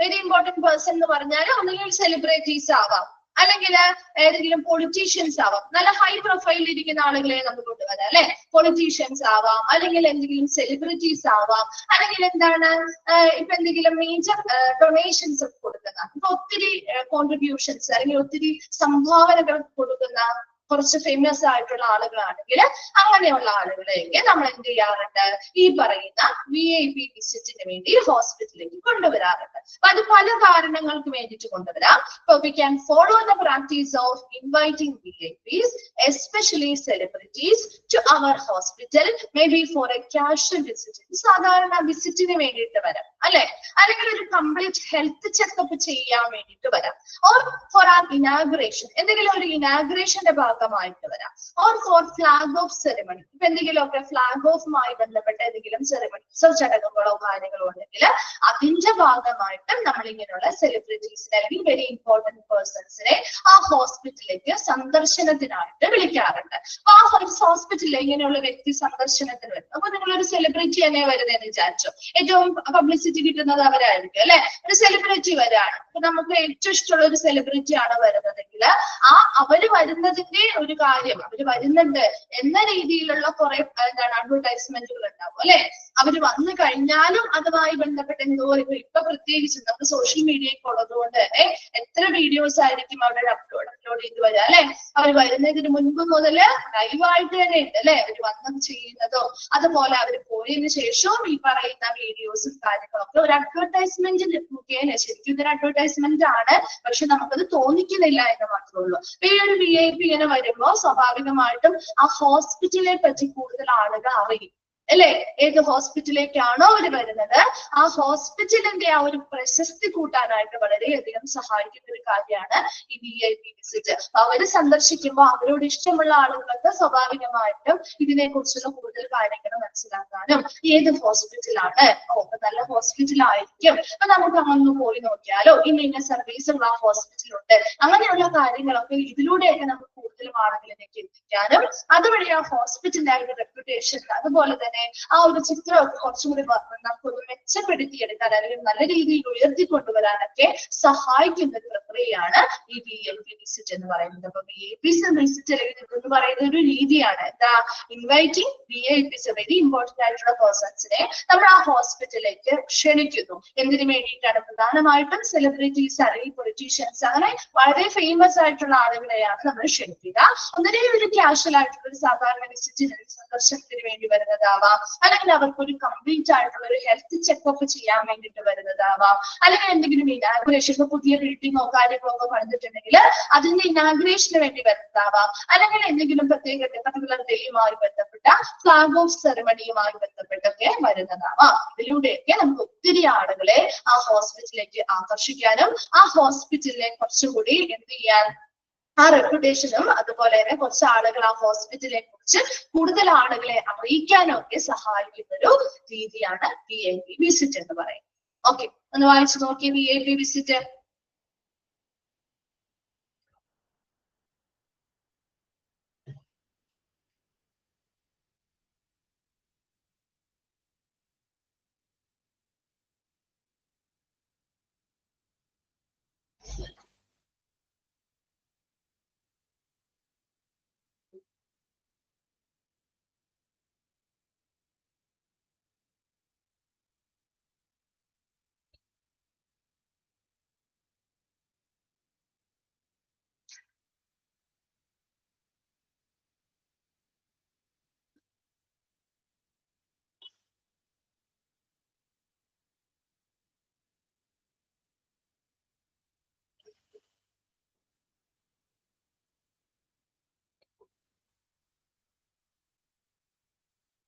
വായിച്ചു കഴിയുമ്പോൾ ഒന്ന് റിപ്ലൈ ചെയ്യണം കേട്ടോ.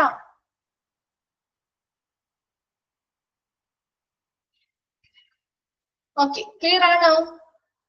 ഓക്കെ ആണോ VIP visit? Okay. Fourth one ആണ് ഹെൽത്ത് അവയർനെസ് പ്രോഗ്രാം. കേട്ടിട്ടില്ലേ? ഹെൽത്ത് അവയർനെസ് പ്രോഗ്രാമുകള് ഹോസ്പിറ്റൽ ഇനിഷ്യേറ്റീവ് എടുത്ത് ചെയ്യുന്നത് അല്ലെ. ഹോസ്പിറ്റലുകാർ എത്രയോ ഓരോരോ ടോപ്പിക്കിനെ കുറിച്ചുള്ള ഹെൽത്ത് അവയർനെസ് പ്രോഗ്രാമുകൾ നടത്താറുണ്ട് അല്ലെ. എന്തിനു വേണ്ടിയാണ് ഇങ്ങനെ ഒരു ഹെൽത്ത് അവയർനെസ് പ്രോഗ്രാം ഹോസ്പിറ്റലുകൾ നടത്തുന്നത്? എന്തിനു വേണ്ടിയിട്ടാണ്? എന്തിനു വേണ്ടിയാണ് ഇങ്ങനെയുള്ള ഒരു ഹെൽത്ത് അവയർനെസ് പ്രോഗ്രാം അല്ലെങ്കിൽ ആരോഗ്യ ബോധവൽക്കരണ പരിപാടികള് ഹോസ്പിറ്റലിൽ നടത്തുക? എന്തിനാണ്? നമ്മുടെ പേഷ്യൻസിനാവാം അല്ലെങ്കിൽ നമ്മുടെ കമ്മ്യൂണിറ്റിയിലുള്ള ആളുകൾക്ക് ഓരോ കാര്യങ്ങളെക്കുള്ള കുറിച്ചുള്ള എഡ്യൂക്കേഷൻസ് നൽകാണ് അല്ലെ, അവബോധം ഉണ്ടാക്കാൻ വേണ്ടിയിട്ടാണ് അല്ലെ, ഒരു അവയർനെസ് പ്രോഗ്രാം, അതെ പബ്ലിസിറ്റി കൊടുക്കാൻ. ഹോസ്പിറ്റലിനെ സംബന്ധിച്ച് ഇതൊരു പബ്ലിസിറ്റി ആണ്, അതിൽ പോലും നമ്മുടെ ഒരു ഹെൽത്ത് എഡ്യൂക്കേഷൻ കൂടി ആളുകൾക്ക് അത് കിട്ടുന്നുണ്ട്. അപ്പൊ രണ്ടുമുണ്ട്, ഹെൽത്ത് എഡ്യൂക്കേഷൻ കൊടുക്കുക എന്ന ഒരു പേരില് എന്ത് ചെയ്യുന്നു, ആവശ്യമായിട്ടുള്ള എഡ്യൂക്കേഷൻസ് അവിടെ പേഷ്യൻസിനും കമ്മ്യൂണിറ്റിക്കും കൊടുക്കുന്നുണ്ട്. അതോടൊപ്പം തന്നെ ആ ഹോസ്പിറ്റലിന് ഒരു പബ്ലിസിറ്റി കൂടി ഇതിലൂടെ കിട്ടുന്നുണ്ട്. രണ്ടുമുണ്ട് അതിന്റെ ഉദ്ദേശം അല്ലെ. ഇവിടെ എന്തിനെ കുറിച്ചൊക്കെയാണ് കൂടുതലും ഹെൽത്ത് കെയർ അവയർനെസ് പ്രോഗ്രാമുകൾ നടത്താറ്? എന്തെങ്കിലുമൊക്കെ രോഗത്തിന്റെ നമുക്ക് ഏർലി ഡിറ്റക്ഷന് വേണ്ടിയിട്ട് നടത്താറുണ്ട് അല്ലെ.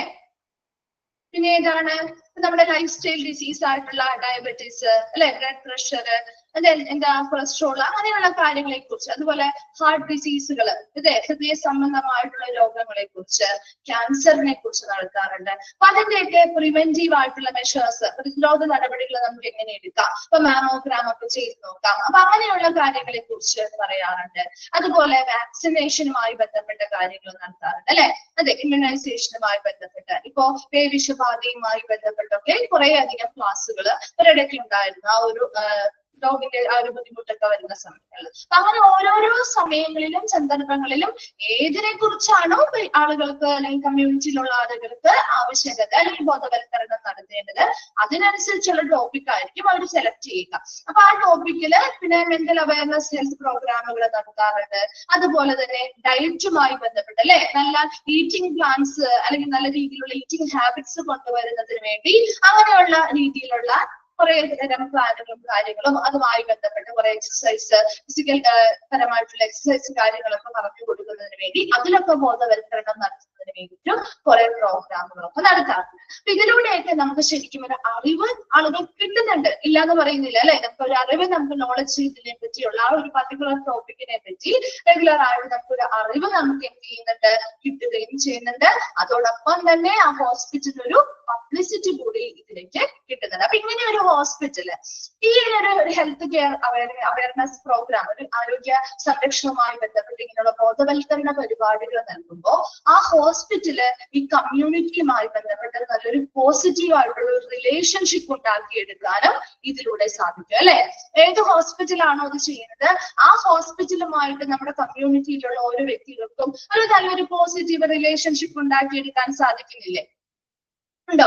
അത് തന്നെയാണ് അവരുടെയും ഉദ്ദേശം. അപ്പൊ നമ്മൾ ആ ഹോസ്പിറ്റലുമായിട്ട് അങ്ങനെ ഒരു റിലേഷൻഷിപ്പ് ഉണ്ടാക്കിയെടുക്കുമ്പോൾ സ്വാഭാവികമായിട്ടും നമ്മൾ പിന്നീടും എന്തെങ്കിലും ഒരു ആവശ്യങ്ങൾ വരുമ്പോൾ ആ ഹോസ്പിറ്റലിനെ സമീപിക്കാനാണ് നോക്കുക അല്ലെ. അപ്പൊ അതിലൂടെയും അവിടെ ആളുകൾ ഒത്തിരി അവരുടെ ആ ഹോസ്പിറ്റലിലേക്ക് വരാനുള്ള സാധ്യത വർദ്ധിക്കുകയാണ് ചെയ്യുന്നത്. അപ്പൊ നോക്കിയേ, ഹെൽത്ത് അവയർനെസ് പ്രോഗ്രാം എന്ന് പറഞ്ഞാല് awareness is one of the important aspects as far as layman is concerned. ഒരു സാധാരണ മനുഷ്യനെ സംബന്ധിച്ചിടത്തോളം അവയർനെസ് അല്ലെങ്കിൽ ഒരു അവബോധം എന്ന് പറയുന്നത് ഒരു പ്രധാന വശങ്ങളിൽ ഒന്നാണ്.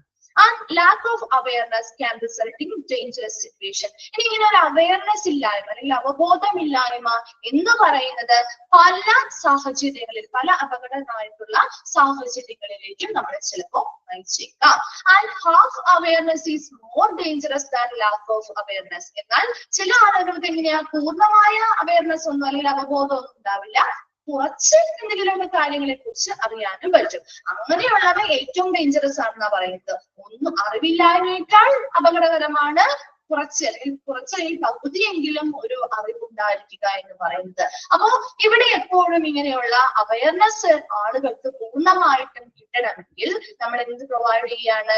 So by giving health awareness to people, the hospital always tries to aim their support and goodwill. അപ്പൊ ഇങ്ങനെ ഹോസ്പിറ്റലുകൾ ഇനിഷ്യേറ്റീവ് എടുത്തുകൊണ്ട് അവർക്ക് ഇന്ന പർട്ടിക്കുലർ ടോപ്പിക്കുകളുമായിട്ടുള്ള എഡ്യൂക്കേഷൻസ് അല്ലെങ്കിൽ അവയർനെസ് ക്ലാസ്സുകൾ കൊടുക്കുന്നത് വഴി ആളുകൾക്ക് അവയർനെസ്സും അല്ലെങ്കിൽ അവബോധവും ഓരോ കാര്യത്തെ കുറിച്ച് കിട്ടുന്നുണ്ട്. അതോടൊപ്പം തന്നെ ആളുകളിൽ നിന്നുള്ള ഒരു സപ്പോർട്ട്, ഹോസ്പിറ്റലിന് വേണ്ട ആ ഒരു പിന്തുണയും അത് അതുപോലെ ഗുഡ്വില്ല്, ആ ഒരു ഹോസ്പിറ്റലിന്റെ ജനപ്രീതി അല്ലെങ്കിൽ പ്രശസ്തിയൊക്കെ നമുക്ക് എന്ത് ചെയ്യാനായിട്ട് വാങ്ങിയെടുക്കാനായിട്ടും സാധിക്കുന്നുണ്ട്. ഒരു ഹെൽത്ത് അവയർനെസ് പ്രോഗ്രാം എന്ന് പറഞ്ഞാൽ അത് ആ ഹോസ്പിറ്റൽ ഇനിഷ്യേറ്റീവ് എടുത്ത് ചെയ്യുന്നതാണ്. എന്തെങ്കിലും പർട്ടിക്കുലർ ടോപ്പിക്കിനെ കുറിച്ചായിരിക്കും അവരതിൽ ഡിസ്കസ് ചെയ്യുക, എഡ്യൂക്കേഷൻസ് കൊടുക്കുക. അപ്പൊ അത് പേഷ്യൻസിനും കമ്മ്യൂണിറ്റിക്കും ഒക്കെ വളരെ ഹെൽപ്ഫുൾ ആണ്. അവർക്ക് അതിനെ കുറിച്ച് ഓരോ കാര്യങ്ങളെ കുറിച്ച് നമ്മുടെ ഒരു അവയർനെസ് ഉണ്ടാവുക, അല്ലെങ്കിൽ അവബോധം ഉണ്ടാവുക എന്ന് പറയുന്നത് വളരെ പ്രധാനപ്പെട്ട വശങ്ങളിലൊന്നാണ്. ഇനി ഒട്ടും അവയർനെസ് ഇല്ലായ്മ അല്ലെങ്കിൽ അവയർനെസ് ഇല്ലായ്മ എന്ന് പറയുന്നത് നമുക്ക് പല അപകടങ്ങളിലേക്ക്, ഇപ്പൊ ഒരു പെട്ടെന്നൊരു സാഹചര്യം വന്നു, അതിനെ എങ്ങനെ കൈകാര്യം ചെയ്യണം നമുക്ക് അറിഞ്ഞില്ലെങ്കിൽ ചിലപ്പോൾ അത് വലിയ വലിയ രീതിയിലുള്ള ദോഷകരമായിട്ടുള്ള കാര്യങ്ങളായിട്ട് മാറിയേക്കാം. എന്നാൽ അതുപോലെ തന്നെ ഒന്നും അറിവില്ലാത്തതിനേക്കാൾ അപകടകരമാണ് കുറച്ച് പകുതിയെങ്കിലും അറിവുണ്ടാവുക എന്ന് പറയുന്നത്. അപ്പൊ പൂർണ്ണമായിട്ടുള്ള ഒരു അവയർനെസ് എല്ലാ ആളുകൾക്കും കിട്ടണമെങ്കിൽ ഇങ്ങനെയുള്ള അവയർനെസ് പ്രോഗ്രാമുകളിലൂടെയാണ് സാധിക്കുന്നത്. അത് ഹോസ്പിറ്റലുകളാണ് നമുക്ക് നൽകാറ്. അങ്ങനെ ഹോസ്പിറ്റൽ നൽകുന്ന അവയർനെസ് പ്രോഗ്രാമുകളിലൂടെ ആളുകൾക്ക് എഡ്യൂക്കേഷൻസും കിട്ടുന്നുണ്ട്, അല്ലെങ്കിൽ നോളജുകൾ വർദ്ധിപ്പിക്കാൻ സാധിക്കുന്നുണ്ട്. അതോടൊപ്പം തന്നെ ആ കമ്മ്യൂണിറ്റിയുമായി ബന്ധപ്പെട്ട് ആ ഹോസ്പിറ്റലിൽ നിന്നും അവരുടെ ആ ഒരു സപ്പോർട്ട്, ആ ഒരു ആളുകളുടെ അല്ലെങ്കിൽ പേഷ്യൻസിന്റെ ആയിക്കോട്ടെ അല്ലെങ്കിൽ കമ്മ്യൂണിറ്റിയുടെ ആ ഒരു സപ്പോർട്ട് ഈ ഹോസ്പിറ്റലിന് കിട്ടുന്നുണ്ട്. ആ പബ്ലിക്കിനിടയിൽ ആ ഹോസ്പിറ്റലിന്റെ ആ ഒരു പ്രശസ്തി അല്ലെങ്കിൽ ജനപ്രീതി വർദ്ധിപ്പിക്കാനും ഇതിലൂടെ സാധിക്കുന്നുണ്ട്. അപ്പൊ അങ്ങനെ വർദ്ധിക്കുന്നത് കൊണ്ട് തന്നെ ആ ഒരു ജനപ്രീതി അല്ലെങ്കിൽ ആ ഒരു സപ്പോർട്ട് കൂടുന്നത് കൊണ്ട് തന്നെ എന്തൊരു ആവശ്യം വന്നാലും ഹോസ്പിറ്റലിലേക്ക് തന്നെ ആളുകൾ വരാനും അട്രാക്ട് ചെയ്ത് കൊണ്ടുവരാനും ഇതിലൂടെ സാധിക്കുന്നുണ്ട്. ക്ലിയർ ആണോ? ഹെൽത്ത് അവയർനെസ് പ്രോഗ്രാം വേഗം ഒന്ന് വായിച്ചു നോക്കി.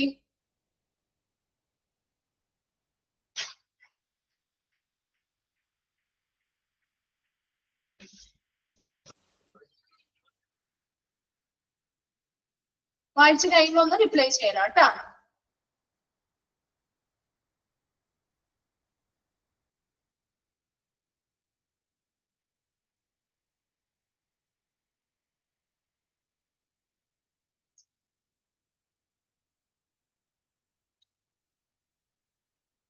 ഓക്കെ, ക്ലിയർ ആണല്ലോ. നെക്സ്റ്റ് വരുന്നതാണ് ബ്രാൻഡിങ് ഓഫ് സ്റ്റേഷനറീസ്. അതായത് ഇപ്പൊ നിങ്ങൾ ഈ പിക്ചർ കണ്ടാൽ നിങ്ങൾക്ക് മനസ്സിലാവും. ഒരു പിക്ചർ ഒന്ന് നോക്കിയേ. നമ്മൾ ഹോസ്പിറ്റലിൽ ചെല്ലുമ്പോ കുറെ ഹോസ്പിറ്റലിലുള്ള ഒട്ടുമിക്ക സാധനങ്ങളുടെയും മേളില് ആ ഹോസ്പിറ്റലിന്റെ ബ്രാൻഡ് നെയിമും അവരുടെ എംപ്ലോ ഉണ്ടായിരിക്കും.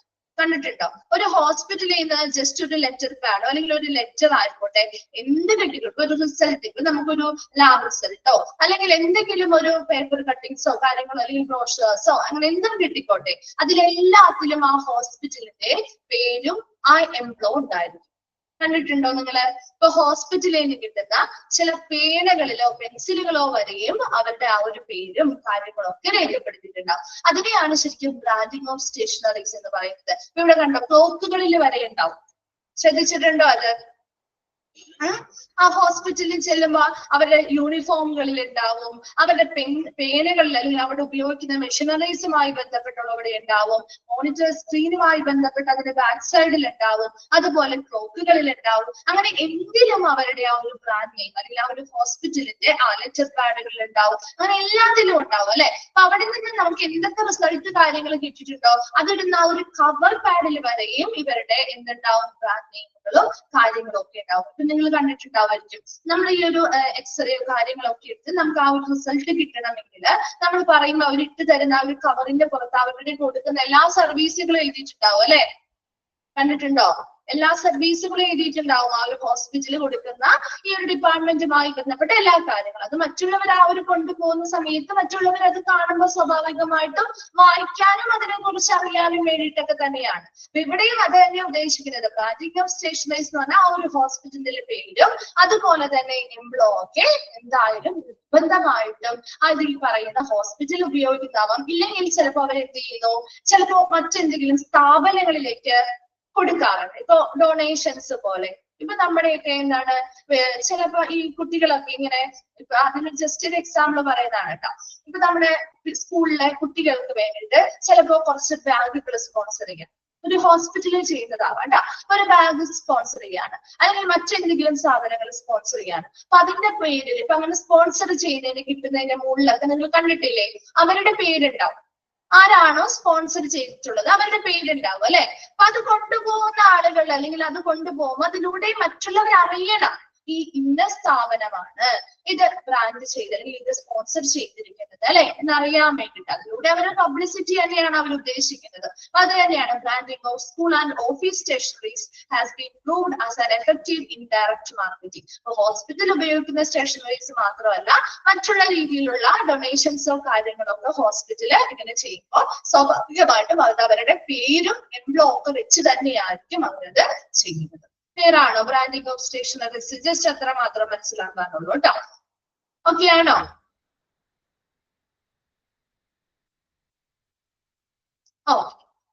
അടുത്തതാണ് മെഡിക്കൽ ക്യാമ്പ്. കേട്ടിട്ടുണ്ടാവും അല്ലെങ്കിൽ നമ്മൾ പോയിട്ടുണ്ടാവും അല്ലെ? മെഡിക്കൽ ക്യാമ്പുകളില് പോയിട്ടില്ലേ? പോകാത്തവരാരെങ്കിലും ഉണ്ടോ മെഡിക്കൽ ക്യാമ്പുകളില്? പോയിട്ടുണ്ട് അല്ലെ? നമ്മൾ പോവാറുണ്ട്. എന്തൊക്കെയാണ് പ്രധാനമായിട്ടും നമ്മുടെ ഐയുമായി ബന്ധപ്പെട്ടുണ്ടാവാറുണ്ട് അല്ലെ? അങ്ങനെ ചില പർട്ടിക്കുലർ ആയിട്ടുള്ള ഓരോ ഏരിയയുമായി ബന്ധപ്പെട്ടുള്ളതൊക്കെയാണ് മെഡിക്കൽ ക്യാമ്പുകൾ നടത്തുക അല്ലെ.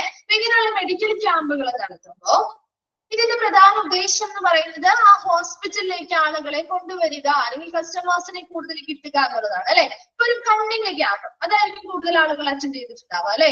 ഒരു മെഡിക്കൽ ക്യാമ്പ് അത് ദന്ത ക്യാമ്പുകൾ നടത്താറുണ്ട് അല്ലെ. ഇപ്പൊ ഒരു കണ്ണിന്റെ അല്ലെങ്കിൽ ഒരു പല്ലിന്റെയോ ഒരു ക്യാമ്പ് നടത്തുമ്പോ നമ്മൾ പോയി കഴിഞ്ഞാൽ അവർ കുറച്ച് പരിശോധനകളും കാര്യങ്ങളൊക്കെ നടത്തും അല്ലെ. പരിശോധനയൊക്കെ നടത്താറുണ്ട്. അതിൻ്റെതായ സ്പെഷ്യലൈസ്ഡ് ആയിട്ടുള്ള കുറച്ച് ഡോക്ടേഴ്സും കാര്യങ്ങളും ഉണ്ടാവും.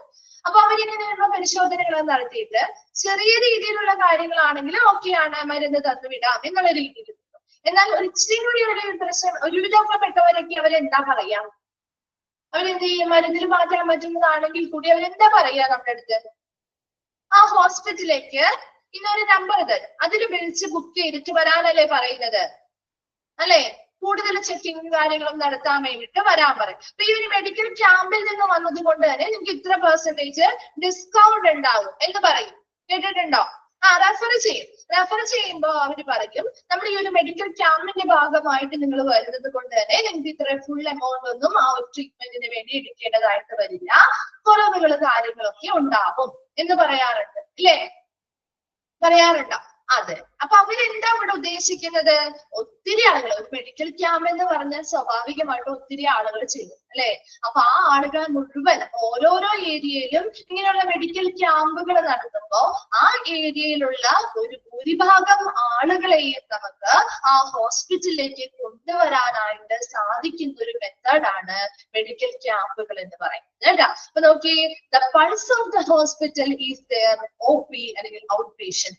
ഏതൊരു ഹോസ്പിറ്റലിന്റെയും പൾസ് എന്ന് പറയുന്നത് ഔട്ട് പേഷ്യൻസ് ആണ്. അതായത് the number of patients visiting the hospital on a daily average. ദിവസേന നമ്മുടെ ഹോസ്പിറ്റലില് വിസിറ്റ് ചെയ്യുന്ന പേഷ്യൻസ് ആണ് ഔട്ട് പേഷ്യൻസ് ആണ്. അവരവിടെ താമസിച്ചല്ല ട്രീറ്റ്മെന്റ് എടുക്കുന്നത് അല്ലെ. ഡെയിലി നമ്മളൊരു ഹോസ്പിറ്റലിൽ വരുന്നു, അവർ ട്രീറ്റ്മെന്റുകൾ എടുക്കുന്നു, ഡോക്ടേഴ്സിനെ കൺസൾട്ട് ചെയ്യുന്നു, മെഡിസിൻസ് വാങ്ങുന്നു, അവർ തിരിച്ചു പോകും. അപ്പൊ അവിടെ ഔട്ട് പേഷ്യൻസ് ആണ് ഒരു ഹോസ്പിറ്റലിന്റെ പൾസ്. കാരണം ഏറ്റവും കൂടുതൽ ഹോസ്പിറ്റലിലേക്ക് വിസിറ്റിന് വേണ്ടി വരുന്നത് ഔട്ട് പേഷ്യൻസ് ആണ് അല്ലെ. ഇൻ പേഷ്യൻസിന്റെ എണ്ണം കുറവല്ലേ? നമ്മളൊന്ന് ആലോചിച്ചു, ഇൻ പേഷ്യൻസിന്റെ എണ്ണമാണ് ഔട്ട് പേഷ്യന്റിന്റെ എണ്ണമാണ് ഒരു ഹോസ്പിറ്റലിൽ കൂടാ? ഔട്ട് പേഷ്യൻസ് ആണ് അല്ലെ. എത്ര പേരാണ് ആ ഒരു ഔട്ട് പേഷ്യന്റിനായിട്ട് വരുന്നത് അല്ലെ? OP-യിലുള്ള ആളുകളുടെ എണ്ണമാണ്. അപ്പൊ അതുകൊണ്ട് തന്നെ ഹോസ്പിറ്റലിന്റെ ഒരു പൾസ് എന്ന് പറയുന്നത് OP ആണ് അല്ലെങ്കിൽ ഔട്ട് പേഷ്യൻസ് ആണ്. And that if OP is less normally, we can urge the doctors to convert into IP. അതായത് ഇപ്പൊ ഒരു ഡോക്ടേഴ്സിനും ടാർഗറ്റ് ഒക്കെ ഉണ്ടാവും. നിങ്ങൾക്കറിയോ അത്? ഡോക്ടേഴ്സിനൊക്കെ ഇത്ര പേഷ്യൻസിനെ അവിടെ അഡ്മിറ്റ് ആക്കണമെന്ന് ടാർഗറ്റും കാര്യങ്ങളും ഒക്കെ ഉണ്ടാവും ചില ഹോസ്പിറ്റലില്. അപ്പൊ അത് അവരുമായിട്ട് ബന്ധപ്പെട്ട് ചെയ്യുന്ന കാര്യങ്ങളാണ് കേട്ടോ. അപ്പൊ അത് നമുക്കറിയാം. അപ്പൊ അങ്ങനെ ഉള്ള ഒരുവിധപ്പെട്ട ഒത്തിരി ബുദ്ധിമുട്ട്, അതായത് നോർമലായിട്ട് നമുക്ക് കുഴപ്പമില്ല എന്നുള്ളവരല്ല, ടെസ്റ്റ് ചെയ്യുമ്പോൾ ചെറിയ വ്യത്യാസവും കാര്യങ്ങളും ഉണ്ടെങ്കിൽ അവരവിടെ എന്ത് ചെയ്യാണ്? മാക്സിമം അഡ്മിറ്റ് ചെയ്യാനാണ് നമ്മൾ നോക്കാറ് അല്ലെ. 1-2 ദിവസമെങ്കിലും മാക്സിമം എന്ത് ചെയ്യാറുണ്ട്? അഡ്മിറ്റ് ആക്കാൻ നോക്കും. പ്രത്യേകിച്ചും നമ്മുടെ പ്രൈവറ്റ് ഹോസ്പിറ്റലിന്റെ കാര്യം കേട്ടോ. നമ്മുടെ ഗവൺമെന്റ് ഹോസ്പിറ്റലിനേക്കാളും കൂടുതൽ പ്രൈവറ്റ് ഹോസ്പിറ്റൽ അങ്ങനെയല്ലേ ചെയ്യാം. ചെറിയൊരു വ്യത്യാസങ്ങൾ വേരിയേഷൻസ് ഉണ്ടെങ്കിലും ഒന്ന് നമുക്ക് ഒരു 2 ദിവസം അല്ലെങ്കിൽ ഒരു ദിവസം നമുക്ക് ടെസ്റ്റ് ഒക്കെ ചെയ്ത് നോക്കിയിട്ട് എങ്ങനെയാണെന്ന് നോക്കിയിട്ട് നമുക്ക് പോവാം എന്ന് പറഞ്ഞിട്ട് നമ്മൾ മാക്സിമം അവിടെ കിടത്താനാണ് ശ്രമിക്കുക അല്ലെ. ഇവിടെയും അത് തന്നെയാ പറയുന്നത്. If OP is less normally, നമുക്കിപ്പോ ഒരു സാധാരണ ഒരു ഔട്ട് പേഷ്യന്റിന്റെ ഒരു ആവറേജിൽ കുറവാണ് അവിടെ വരുന്ന ഔട്ട് പേഷ്യന്റിന്റെ എണ്ണമെങ്കിൽ നമുക്ക് ഒരുപാട് പേരെ ആ ഡോക്ടറോട് ആ ഹോസ്പിറ്റലിൽ നിർദ്ദേശിക്കാൻ പറ്റില്ല. ഒരുപാട് പേരെ ഇൻപേഷ്യൻസ് ആയിട്ട് മാറ്റണം എന്ന് നിർദ്ദേശിക്കാൻ പറ്റില്ല അല്ലെ. ഒരുപാട് OP അല്ലെങ്കിൽ ഔട്ട് പേഷ്യന്റിന് ഒരുപാട് ആളുകൾ വരികയാണെങ്കിൽ അതിൽ കുറച്ച് പേരെ നമുക്ക് ഇൻപേഷ്യന്റ് ആക്കാനായിട്ട് ഈ ഡോക്ടറിന് ബുദ്ധിമുട്ടൊന്നും ഉണ്ടാവില്ല. അതേസമയം ഔട്ട് പേഷ്യന്റ് ആയിട്ടുള്ള ആളുകളുടെ എണ്ണം കുറവ് വരുമ്പോൾ അതിൽ നിന്നും ഒത്തിരി പേരെ നമുക്ക് ഇൻപേഷ്യന്റ് ആക്കുക എന്ന് പറയുന്നത് ബുദ്ധിമുട്ടായിരുന്നു അല്ലെ. അതാണ് അവിടെ പറയുന്നത് doctor to convert in to IP. Inpatient അത് ഇൻപേഷ്യന്റ് എന്ന് പറഞ്ഞാൽ the patients who are admitted in the hospital അല്ലെ. ഹോസ്പിറ്റലിൽ അഡ്മിറ്റ് ആയിട്ടുള്ള പേഷ്യൻസിനെയാണ് അത് ഇൻപേഷ്യന്റ് എന്ന് പറയുന്നത്. ഒരു ഔട്ട് പേഷ്യന്റ് ആയിട്ട് വരുന്ന വ്യക്തികളെ കുറച്ചധികം ബുദ്ധിമുട്ടുകളോ കാര്യങ്ങളോ ഒക്കെ കൂടുതലും ചെറിയ വേരിയേഷൻസോ കാര്യങ്ങളോ കാണിച്ചാൽ പോലും അവരെ അഡ്മിറ്റ് ആക്കണമെങ്കിൽ അത്രയധികം ഔട്ട് പേഷ്യൻസ് വന്നാൽ മാത്രമേ അതിൽ നിന്നും സെലക്റ്റഡ് ആയിട്ടുള്ള ആളുകളെ ഇൻപേഷ്യന്റ് ആക്കാൻ പറ്റുള്ളൂ. അതേസമയം നോർമൽ ആയിട്ടുള്ള അളവിൽ കുറവാണ് ഔട്ട് പേഷ്യൻസ് ആ ഹോസ്പിറ്റലിൽ വരുന്നതെങ്കിൽ നമുക്ക് അവരുടെ ഡോക്ടറോട് പറയാൻ പറ്റില്ല അവരിൽ ഇത്ര പേരെ നമുക്ക് ഇൻപേഷ്യന്റ് ആക്കണം എന്ന് പറയാം. കാരണം വലിയ ബുദ്ധിമുട്ടൊന്നും ഇല്ലാത്തവരെ പിടിച്ച് നമുക്ക് അവിടെ കിടത്തി കഴിയാൻ കരുതാൻ പറ്റുമോ? ഇല്ല. മാക്സിമം ഒരു ഇച്ചിരിയെങ്കിലും പ്രോബ്ലം ഉള്ളവരെയാണ് നമുക്കത് പറയാൻ പറ്റുള്ളൂ അല്ലെ. ഒരു കാരണം പറയണ്ടേ അവരോട്. അപ്പൊ ആ ഒരു കാരണമില്ലാത്തവരെ നമുക്കൊന്നും ചെയ്യാൻ പറ്റില്ല. അപ്പൊ അതുകൊണ്ട് തന്നെ ആ ഒരു ഡോക്ടറോട് ഈ ഹോസ്പിറ്റലിൽ അങ്ങനെ ഒരു ആവശ്യം പ്രകടിപ്പിക്കാനും സാധിക്കില്ല. അപ്പോൾ ഹോസ്പിറ്റലുകാർ ചെയ്യുന്ന ഒരു വഴിയാണ്. അവരുടെ ഔട്ട് പേഷ്യന്റിന്റെ എണ്ണം കുറവാണ്, ഇൻപേഷ്യൻസിന്റെ എണ്ണം അവിടെ കുറവാകുമ്പോ ആ സമയത്ത് അവരെടുക്കുന്ന ഒരു സ്ട്രാറ്റജി അല്ലെങ്കിൽ ഒരു തന്ത്രമാണ് എന്തെന്ന് പറയുന്നത് മെഡിക്കൽ ക്യാമ്പുകൾ നടത്തുക എന്ന് പറയുന്നത്. An indirect way of approach for bringing in patients to the hospital is to conduct a medical camp. ഒരു പരോക്ഷമായിട്ടുള്ളൊരു മെത്തേഡ് അല്ലെങ്കിൽ അപ്രോച്ച് അല്ലെങ്കിൽ സമീപനം കൊണ്ടുവരികയാണ്. ഹോസ്പിറ്റലിലേക്ക് കൂടുതൽ പേഷ്യൻസിനെ കൊണ്ടുവരുന്നതിന് വേണ്ടി അവരെന്ത് ചെയ്യുന്ന ഒരു മെഡിക്കൽ ക്യാമ്പുകൾ കണ്ടക്ട് ചെയ്യുന്നു. അപ്പൊ അങ്ങനെ ഒരു മെഡിക്കൽ ക്യാമ്പ് കണ്ടക്ട് ചെയ്താൽ അതില് അവിടെ വന്നിരിക്കുന്ന ക്യാമ്പ് അറ്റൻഡ് ചെയ്യാൻ ഭൂരിഭാഗം പേരോടും അവർ പറയുക ആ ഹോസ്പിറ്റൽ വിസിറ്റ് ചെയ്ത് ഫർദർ ആയിട്ടുള്ള ടെസ്റ്റുകളും കാര്യങ്ങളും ചെയ്ത് നോക്കാനായിരിക്കും. അപ്പൊ സ്വാഭാവികമായിട്ടും അതിനൊരു പർട്ടിക്കുലർ ഡേറ്റും കാര്യങ്ങളും കൊടുത്തിട്ടുണ്ടാവും അല്ലെ. തൊട്ടടുത്ത ദിവസങ്ങളിലെ ഡേറ്റും കാര്യങ്ങളും കൊടുത്തിട്ടുണ്ടാവും. അപ്പൊ അതിനനുസരിച്ച് ഒട്ടുമിക്കവരും എന്ത് ചെയ്യാറുണ്ട്? പോവാറുണ്ട് അല്ലെ. അപ്പൊ അത് കൂടുതൽ പേഷ്യൻസിനെ ആ ഹോസ്പിറ്റലിലേക്ക് കിട്ടുകയല്ലേ ചെയ്യുന്നത്. മനസ്സിലായോ? ഇതാണ് മെഡിക്കൽ ക്യാമ്പിന്റെ പ്രധാന ഉദ്ദേശം എന്ന് പറയുന്നത്. വേഗം ഒന്ന് വായിച്ചു നോക്കിയേ മെഡിക്കൽ ക്യാമ്പ്.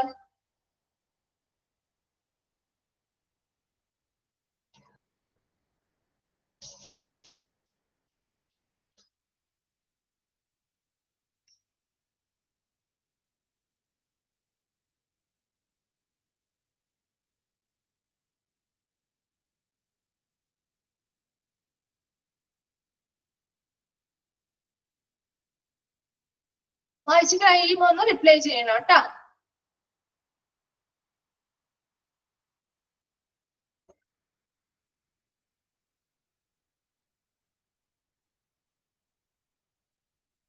ഓക്കെ, ക്ലിയർ ആണോ? ഓക്കെ, അടുത്തതാണ് കരിയർ ഓപ്പർച്യൂണിറ്റീസ്. ഇപ്പൊ ഹോസ്പിറ്റലുമായി ബന്ധപ്പെട്ട ഒത്തിരി കരിയർ ഓപ്പർച്യൂണിറ്റികൾ ഉണ്ട് അല്ലെ. നിങ്ങൾ ഈ പഠിക്കുന്ന ഒരു കോഴ്സ് പോലും അതല്ലേ അല്ലെ. ശരിയല്ലേ? ഒത്തിരി ഓപ്പർച്യൂണിറ്റീസ്, അവരുടെ തൊഴിലവസരങ്ങൾ ഹോസ്പിറ്റലുമായി ബന്ധപ്പെട്ടുണ്ട്. അപ്പൊ അവരൊരു കരിയർ അഡ്വർടൈസ്മെന്റ് ഇടാന്ന് വിചാരിക്കാം. ഇപ്പൊ ഒരു ഹോസ്പിറ്റൽ ഒരു അഡ്വർടൈസ്മെന്റ് ഇട്ടു തൊഴിൽപരമായിട്ട്. ഇപ്പൊ ഇന്നൊരു പോസ്റ്റിലേക്ക് ഇന്ന വേക്കൻസി നമ്മുടെ ഹോസ്പിറ്റലിൽ നിലനിൽക്കുന്നുണ്ട് അല്ലെങ്കിൽ വരാൻ പോകുന്നുണ്ട് എന്ന രീതിയിൽ അവർ അഡ്വർടൈസ്മെന്റ് അല്ലെങ്കിൽ ഒരു തൊഴിൽപരമായിട്ടുള്ളൊരു ഓപ്പർച്യൂണിറ്റിക്ക് വേണ്ടിയിട്ടുള്ള ഒരു പരസ്യം ചെയ്താൽ സ്വാഭാവികമായിട്ടും നല്ലൊരു ഹോസ്പിറ്റൽ ആണെങ്കിൽ അവിടേക്ക് ഒത്തിരി ആപ്ലിക്കേഷൻസ് കിട്ടില്ലേ? കിട്ടുമോ? ഒത്തിരി ആപ്ലിക്കേഷൻസ് കിട്ടും അല്ലെ. അപ്പൊ അങ്ങനെ ഒത്തിരി ആപ്ലിക്കേഷൻസ് കിട്ടും. അതോടൊപ്പം തന്നെ ആ ഹോസ്പിറ്റൽ എന്ത് ചെയ്യുന്നു? ഫേമസ് ആവുകയും ചെയ്യും. ഒരു പബ്ലിസിറ്റി കൂടിയാണ് അല്ലെ. ഒരു ഓപ്പർച്യൂണിറ്റി അവിടെ ഇരുന്നുമ്പോൾ നമ്മൾ സ്വാഭാവികമായിട്ട് നമ്മൾ അറിയാത്തൊരു ഹോസ്പിറ്റൽ ആണെങ്കിൽ പോലും നമ്മളൊന്ന് സെർച്ച് ചെയ്തൊക്കെ നോക്കും അല്ലെ. ആ ഹോസ്പിറ്റൽ നല്ലതാണോ, മികച്ചതാണോ, അവിടെ എന്തൊക്കെ സർവീസുകളാണ് അവർ കൊടുക്കുന്നത് അല്ലെ. നമ്മൾ പോകുന്നതിന് മുൻപ് അല്ലെങ്കിൽ അത് ആപ്ലിക്കേഷൻ അയക്കുന്നതിന് മുൻപെങ്കിലും നമ്മൾ സെർച്ച് ചെയ്ത് നോക്കാറുണ്ട്. ഇത് ഏത് ഹോസ്പിറ്റലിന്റെ ഏത് സ്ഥലത്താണ്, നമുക്ക് അവിടെ എന്തൊക്കെ ഫെസിലിറ്റികളാണുള്ളത്, വലിയ ഹോസ്പിറ്റൽ ആണോ, നല്ല ഹോസ്പിറ്റൽ ആണോ എന്നൊക്കെ നമ്മളൊന്ന് സെർച്ച് ചെയ്തൊക്കെ നോക്കിയിട്ടല്ലേ നമ്മൾ ആപ്ലിക്കേഷൻ അയക്കാം. അല്ലെ? നിങ്ങളാണെങ്കിലും ഇത് കഴിയുമ്പോൾ സ്വാഭാവികമായിട്ടും ഇങ്ങനെയുള്ള കാര്യങ്ങൾ നോക്കിയായിരിക്കും നമ്മൾ ഓരോ ഹോസ്പിറ്റലിനെ സെലക്ട് ചെയ്യുക, അല്ലെ? അപ്പൊ അങ്ങനെയുള്ള ഒരു കാര്യം വരുമ്പോ ഹോസ്പിറ്റലിനെ കുറച്ചും കൂടി പബ്ലിസിറ്റി കൊടുക്കാൻ, അല്ലെങ്കിൽ പബ്ലിക് കുറച്ചും കൂടി ആ ഹോസ്പിറ്റലിനെ കുറിച്ച് അറിയാനും അതോടൊപ്പം തന്നെ നമുക്ക് ആവശ്യമായിട്ടുള്ള ആപ്ലിക്കേഷൻസ് ലഭിക്കാനും ഇതിലൂടെ സാധിക്കുന്നുണ്ട്. അപ്പൊ നോക്കിയേ കരിയർ ഓപ്പർച്യൂണിറ്റി എന്നതുകൊണ്ട് ഉദ്ദേശിക്കുന്നത് അവർ എന്താണ് ഇത് ചെയ്യുന്നത്? Career advertisements for existing and non existing vacancies can be advertised aiming at multiple result in a single shot. അപ്പൊ ഒറ്റൊരു ഷോട്ടില് അല്ലെങ്കിൽ ഒറ്റൊരു ഷോട്ടില് നമുക്ക് പല ഫലങ്ങളാണ് കിട്ടുന്നത്, അല്ലെ? അപ്പൊ അവിടെ ഒരു നിലവിലുള്ള വേക്കൻസി ആവാം, അല്ലെങ്കിൽ വരാൻ പോകുന്ന വേക്കൻസീസ് ആവാം. അപ്പൊ അങ്ങനെ എന്തുമായിക്കോട്ടെ അതുമായി ബന്ധപ്പെട്ട തൊഴിൽപരമായിട്ടുള്ള പരസ്യം ചെയ്യൽ കൊടുക്കുമ്പോൾ അങ്ങനെയുള്ള പരസ്യങ്ങൾ കണ്ടുകൊണ്ട് പല ഫലങ്ങളാണ് നമുക്ക് കിട്ടുന്നത്. ഒന്നാമത് നമുക്ക് ആവശ്യമായിട്ടുള്ള റെസ്യൂംസും കാര്യങ്ങളും ആപ്ലിക്കൻസിൽ നിന്നും കിട്ടുന്നുണ്ട്. നമുക്ക് ആവശ്യമായ എത്ര വേക്കൻസി ഉണ്ടോ അതിനനുസരിച്ചുള്ള ആപ്ലിക്കേഷൻസ് കിട്ടുമ്പോൾ അതിനനുസരിച്ച് നമുക്ക് ആളുകളെ അപ്പോയിന്റ്മെന്റ് ചെയ്യാൻ പറ്റും. അതൊന്നാമത്തെ കാര്യം. രണ്ടാമത്തെ കാര്യം, ഈ ഹോസ്പിറ്റലിൽ കുറച്ചുകൂടി പബ്ലിസിറ്റി കിട്ടാനായിട്ട് ഇത് സഹായിക്കുന്നുണ്ട്. അങ്ങനെ ഒറ്റ ഷോട്ടില് പല റിസൾട്ടുകളാണ് നമുക്ക് ഇതുവഴി കിട്ടുന്നത്. ഫോർ എക്സിസ്റ്റിംഗ് വേക്കൻസി, ഇപ്പൊ നിലവിൽ അവിടെ വേക്കൻസികൾ ഉണ്ടെങ്കിൽ the chances of getting ample resumes for the particular position and automatically the hospital is being granted. അപ്പൊ നമുക്ക് ഈ ഒരു ചാൻസസ് ഉണ്ട്. അപ്പൊ ഒരു എക്സിസ്റ്റിംഗ് ഹോസ്പിറ്റൽ, നിലവിലൊരു എക്സിസ്റ്റിംഗ് വേക്കൻസി ഉണ്ട് അവിടെ, ഒരു 5 പേരുടെ വേക്കൻസി ഉണ്ടെങ്കിൽ നമുക്ക് ഒരുപാട് റെസ്യൂംസ് അവിടെ കിട്ടും, അല്ലെ? അതിൽ നിന്നും നമ്മൾ ആവശ്യമുള്ള ആ പർട്ടിക്കുലർ പൊസിഷന് വേണ്ടിയിട്ടുള്ള ആ ഒരു റെസ്യൂമിലുള്ള ആളുകളെ സെലക്ട് ചെയ്യുന്നു. അത് ഓട്ടോമാറ്റിക്കലി ഇതിലൂടെ നമുക്ക് ആ ഹോസ്പിറ്റലിനെ ബ്രാൻഡ് ചെയ്യാനും സാധിക്കുകയും ചെയ്യുന്നുണ്ട്. അപ്പൊ അതിനു വേണ്ടി സഹായിക്കുന്ന ഒന്നാണ് കരിയർ ഓപ്പർച്യൂണിറ്റികൾ, തൊഴിലവസരങ്ങൾ വഴിയുള്ള പരസ്യം ചെയ്യലിലൂടെ കിട്ടുന്നത്. ഓക്കെ, വേഗം ഒന്ന് വായിച്ചു നോക്കി കരിയർ ഓപ്പർച്യൂണിറ്റീസ്.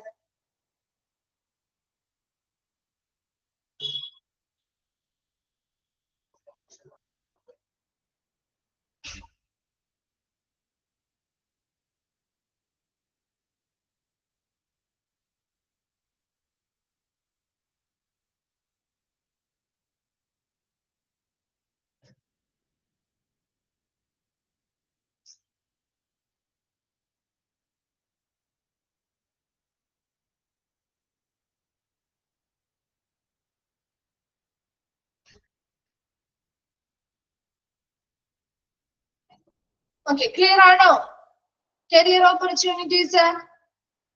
ഓക്കെ, അപ്പൊ നമുക്കൊരു 5 മിനിറ്റ് ബ്രേക്ക് എടുക്കാം.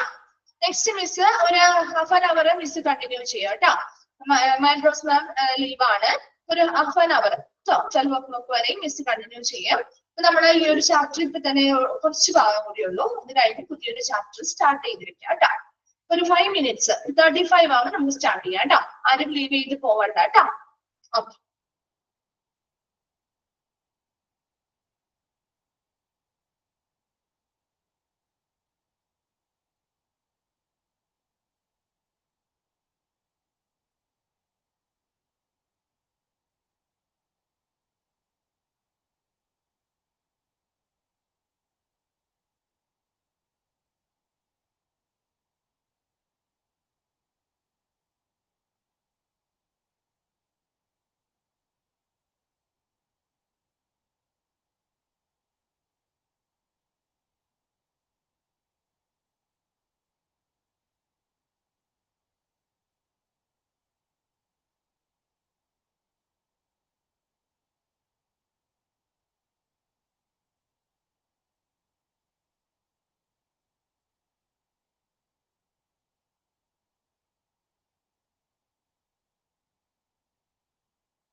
ഓക്കെ, സ്റ്റാർട്ട് ചെയ്യാം.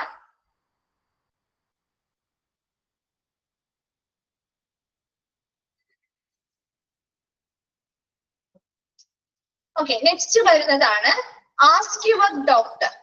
കേട്ടിട്ടുണ്ടോ അല്ലെങ്കിൽ കണ്ടിട്ടുണ്ടോ ഈ ഒരു പ്രോഗ്രാം? നമ്മുടെ എന്താണ്, നിങ്ങളൊരു ഡോക്ടറോട് ചോദിക്കുക എന്നുള്ളൊരു പ്രോഗ്രാമാണ്. ഇപ്പൊ നമ്മുടെ TV-യിൽ ഉണ്ടാവാറുണ്ട്, റേഡിയോയിൽ ഉണ്ടാവാറുണ്ട്, ചിലപ്പോ ആർട്ടിക്കിൾസിലെയും നമ്മുടെ ന്യൂസ് പേപ്പറിലൊക്കെ ഉണ്ടാവാറുണ്ട്. കണ്ടിട്ടുണ്ടോ അത്? ഇപ്പൊ നമ്മൾ ആ ഒരു എന്തെങ്കിലും ഒരു പർട്ടിക്കുലർ ടോപ്പിക്കിന്, അതെ, മാഗസീനിലൊക്കെ ഉണ്ടാവാറുണ്ട് കേട്ടോ. അപ്പൊ പർട്ടിക്കുലർ ആയിട്ടുള്ള ടോപ്പിക് ആയിരിക്കും അവർ ഉദ്ദേശിക്കുന്നത്. ആ ഒരു ഡോക്ടറോട് അവർക്ക് അതിനനുസരിച്ചുള്ള എന്തൊരു ക്വസ്റ്റ്യൻ, ഇപ്പൊ ഒരു പർട്ടിക്കുലർ ഒരു ടോപ്പിക് അല്ലെങ്കിൽ ഒരു ഡിസീസ് പറഞ്ഞിട്ടുണ്ടെങ്കിൽ അതുമായി ബന്ധപ്പെട്ട് എന്ത് സംശയം ഉണ്ടെങ്കിലും നമുക്ക് ആ ഒരു ഡോക്ടറുടെ ആ ഒരു പ്രോഗ്രാമില് നമുക്ക് അതിന് വേണ്ടിയുള്ള അറേഞ്ച്മെന്റ് ചെയ്തിട്ടുണ്ടാവും, നമുക്ക് ചോദിക്കാവുന്നതാണ് അല്ലെ. അത് തന്നെയാണ് ഇവിടെ നോക്കിയേ, arrangement of ask your doctor programme in television, newspaper, radio channels regarding their ailments.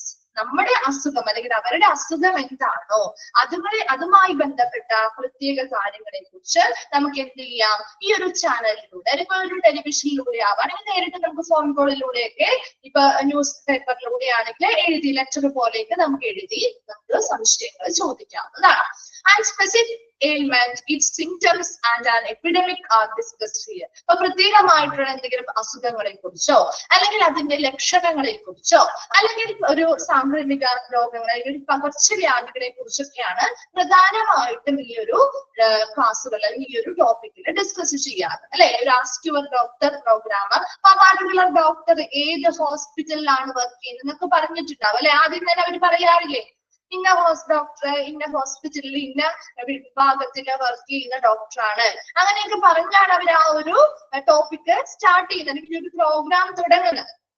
അപ്പൊ അതില് നമുക്ക് ആ ഒരു ഹോസ്പിറ്റലിനെ കുറിച്ച് അറിയാൻ പറ്റും, അവിടെ വർക്ക് ചെയ്യുന്ന ഡോക്ടറും അവരുടെ ഫെസിലിറ്റി കാര്യങ്ങൾ, ഇന്ന ഞങ്ങളുടെ ഹോസ്പിറ്റലിൽ ഇന്ന കാര്യങ്ങളാണ് നമുക്ക് ഇതിനു വേണ്ടി ചെയ്യാൻ പറ്റുക എന്നൊക്കെ അവർ പറയാറുണ്ട്.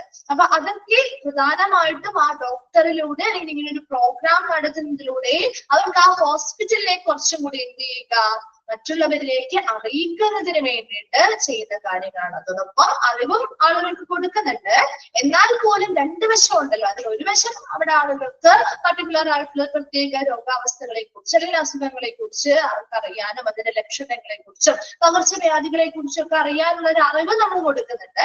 അതോടൊപ്പം തന്നെ ആ ഹോസ്പിറ്റലിനെ കുറിച്ചുള്ള ഒരു പബ്ലിസിറ്റിയും കൂടി നമുക്ക് ഇതിലൂടെ കൊടുക്കാനായിട്ട് സാധിക്കും.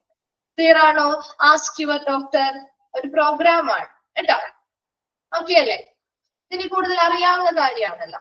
നെക്സ്റ്റ് ലാസ്റ്റ് വൺ ആണ് ആൻ എഫക്റ്റീവ് സർജറി. ഒരു ഫലപ്രദമായിട്ടുള്ള ഒരു ശസ്ത്രക്രിയ ചെയ്യുക. ചില ഹോസ്പിറ്റലിലേക്ക് പേപ്പറിൽ നിങ്ങൾ കാണാറില്ലേ, ചില ഹോസ്പിറ്റലില് വളരെ ഇമ്പോർട്ടന്റ് ആയിട്ടുള്ള ശസ്ത്രക്രിയകൾ ചെയ്തിട്ടുണ്ടെങ്കിൽ അതിന്റെ ഏത് ഡോക്ടറാണ് ഏത് ഹോസ്പിറ്റലിലാണ് ചെയ്തത് ഇല്ലേ, കണ്ടിട്ടുണ്ടോ, വായിച്ചിട്ടുണ്ടോ അങ്ങനെയുള്ള ന്യൂസുകള്? അത് ഏത് സംഘം അല്ലെങ്കിൽ ആരുടെ ഏത് ഡോക്ടറുടെ നേതൃത്വത്തിലാണോ ചെയ്തത് അവരുടെ കാര്യങ്ങളൊക്കെ കൊടുത്തിട്ടുണ്ടാവും, ആ ഹോസ്പിറ്റലിന്റെ പ്രത്യേകതകളും കൊടുത്തിട്ടുണ്ടാവും അല്ലെ. അപ്പൊ ഇതും അതല്ലേ, ഇതൊരു ഫലപ്രദമായിട്ടുള്ള ഏതൊരു സർജറി ചെയ്താലും നമ്മുടെ ഹോസ്പിറ്റലിൽ ഒത്തിരി സർജറീസ് വരുന്നുണ്ട് അല്ലെ. Hospital must be under going a lot of surgery. ഒത്തിരി ശസ്ത്രക്രിയകൾ നടക്കുന്ന ഒരു ഇടമാണ് ഹോസ്പിറ്റൽ എന്ന് പറയുന്നത്. പക്ഷേ അതിൽ ചിലവ അല്ലെ, out of it certain specific complicated surgery, വളരെ ഗുരുതരമായിട്ടുള്ള ചില കോംപ്ലിക്കേറ്റഡ് ആയിട്ടുള്ള ചില സർട്ടൻ സർജറികള് we can use it as a tool of marketing. നമുക്കൊരു മാർക്കറ്റിങ്ങിന് വേണ്ടിയുള്ള ഒരു ടൂൾ അല്ലെങ്കിൽ ഒരു ഉപാധിയായിട്ട് ഉപയോഗിക്കുന്നു. അപ്പൊ അതിലൂടെയും ആ ഒരു പബ്ലിസിറ്റി, നമുക്ക് ആളുകളിലേക്ക് പബ്ലിസിറ്റി കൊടുക്കാനും അഡ്വർടൈസ്മെന്റ് ഒരു പരസ്യം ചെയ്യുന്നത് പോലെ നമുക്ക് അത് ഉപയോഗിക്കാം. അതിലൂടെ ആളുകളെ കൂടുതൽ ആ ഒരു രോഗാവസ്ഥയുമായി ബന്ധപ്പെട്ട് കഴിയുന്ന ആളുകളെ ഈ ഒരു ഹോസ്പിറ്റലിലേക്ക് അട്രാക്ട് ചെയ്ത് കൊണ്ടുവരാനും സാധിക്കും അല്ലെ. അപ്പൊ ആ ഒരു ന്യൂസ് കേൾക്കും, ഒരു പർട്ടിക്കുലർ ആയിട്ടുള്ള ഒരു ഹൃദയ സംബന്ധമായിട്ടുള്ള ഒരു വളരെ ഇമ്പോർട്ടന്റ് ആയിട്ടുള്ള സർജറി ചെയ്തു, സക്സസ്ഫുൾ ആയ വിജയകഥകളാണ് നമ്മൾ അതിൽ വായിക്കുക അല്ലെ, സക്സസ്ഫുൾ സ്റ്റോറീസ് ആണ്. അപ്പൊ അത് വായിക്കുന്ന സമയത്ത് ഇങ്ങനെയുള്ള റിലേറ്റഡ് ആയിട്ടുള്ള രോഗങ്ങളുള്ള ആളുകൾക്ക് തോന്നുന്നതാണ്, അവിടെ ചെന്ന് കഴിഞ്ഞാൽ ആ ഡോക്ടറിനെ കണ്ടു കഴിഞ്ഞാല് എനിക്കും ഭേദമാവുമായിരിക്കും അല്ലെ, എനിക്കും ഈ ഒരു സർജറി ചെയ്താൽ ചിലപ്പോൾ ഞാനും റിക്കവർ ആവുമായിരിക്കും എന്നുള്ളൊരു തോന്നൽ വരുമ്പോ സ്വാഭാവികമായിട്ടും നമ്മൾ ആ ഹോസ്പിറ്റലിൽ ആ ഡോക്ടറെ തന്നെ കൺസൾട്ട് ചെയ്യാനായിട്ട് പോകും അല്ലെ. അപ്പൊ അതും ആ ഒരു ഹോസ്പിറ്റലിലേക്ക് ആളുകളെ അട്രാക്ട് ചെയ്ത് കൊണ്ടുവരാനായിട്ടുള്ള ഒരു ഒരു മാർക്കറ്റിംഗ് ടൂൾ ആയിട്ട് നമുക്കിത് ഉപയോഗിക്കാം എന്നാ പറയാം. ക്ലിയർ ആണോ? എഫക്റ്റീവ് സർജറി ഓക്കെ ആണോ? ഓക്കെ, അപ്പൊ നമ്മുടെ ഈ ഒരു ചാപ്റ്റർ കംപ്ലീറ്റ് ആയി കേട്ടോ. ചെറിയൊരു ചാപ്റ്റർ ആണ് മാർക്കറ്റിംഗ് മാനേജ്മെന്റ് ഹോസ്പിറ്റൽ എന്ന് പറയുന്നത്. വളരെ ചെറിയ ചാപ്റ്റർ ആണ്. അതിൽ 1-2 ഡെഫിനിഷൻസും കാര്യങ്ങളും പറയുന്നുണ്ട്. അത് നോക്കാം. മാർക്കറ്റിംഗ് മിക്സ് എന്താന്ന് നോക്കാം. 4 P's ഓഫ് മാർക്കറ്റിംഗ് നോക്കാം. അതുപോലെ ഈ 9 മെത്തേഡുകളും നോക്കണം കേട്ടോ. ഓക്കെ, ക്ലിയർ ആണല്ലോ? അടുത്ത ചാപ്റ്റർ സ്റ്റാർട്ട് ചെയ്യാം.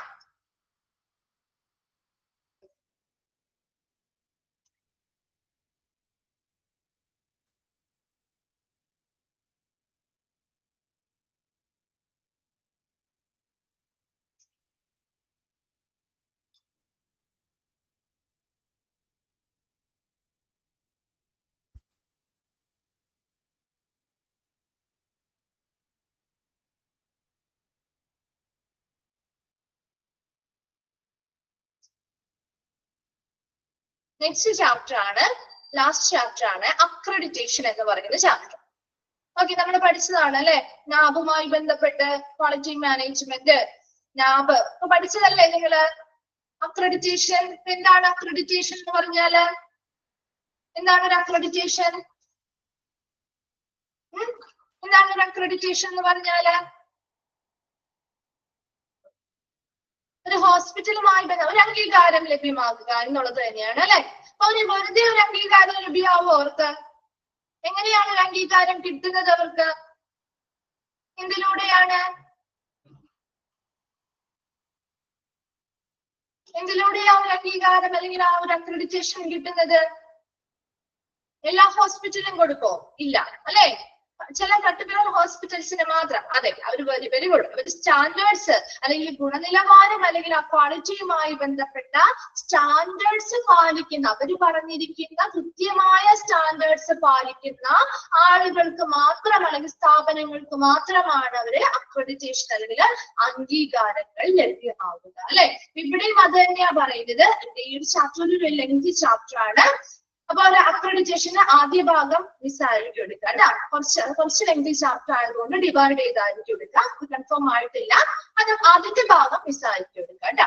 അപ്പൊ അക്രഡിറ്റേഷൻ എന്ന് പറയുന്നത് ശരിക്കും ഒരു അംഗീകാരം ലഭ്യമാകുക എന്ന് തന്നെയാണ്. അപ്പൊ അതിന് കൃത്യമായിട്ടുള്ള അവര് പറഞ്ഞിരിക്കുന്ന സ്റ്റാൻഡേർഡ്സ് കൃത്യമായിട്ട് പാലിക്കുന്നവർക്കാണ് ആ അംഗീകാരം ലഭ്യമാകുന്നത്. ഇവിടെ നമ്മൾ ആദ്യത്തെ ഭാഗത്ത് പഠിക്കാൻ പോകുന്നത് അക്രഡിറ്റേഷൻ എന്താണ്, അതിന്റെ ബെനിഫിറ്റ്സ് എന്താണ്, അതുപോലെ നമുക്ക് ഏതൊക്കെ സ്ഥാപനങ്ങളാണ് ഓരോരോ ഓർഗനൈസേഷന് വേണ്ടി അക്രഡിറ്റേഷൻ അല്ലെങ്കിൽ അംഗീകാരം നൽകുന്ന സ്ഥാപനങ്ങൾ ഏതാണ്. നാബ്, അതുപോലെ NABL മുതലായിട്ടുള്ള കുറെ സ്ഥാപനങ്ങളുണ്ട്. അപ്പൊ അത് ഓരോന്നും നമ്മൾ പഠിക്കുന്നുണ്ട് കേട്ടോ. ക്വാളിറ്റി കൗൺസിൽ ഓഫ് ഇന്ത്യ പഠിക്കുന്നുണ്ട്.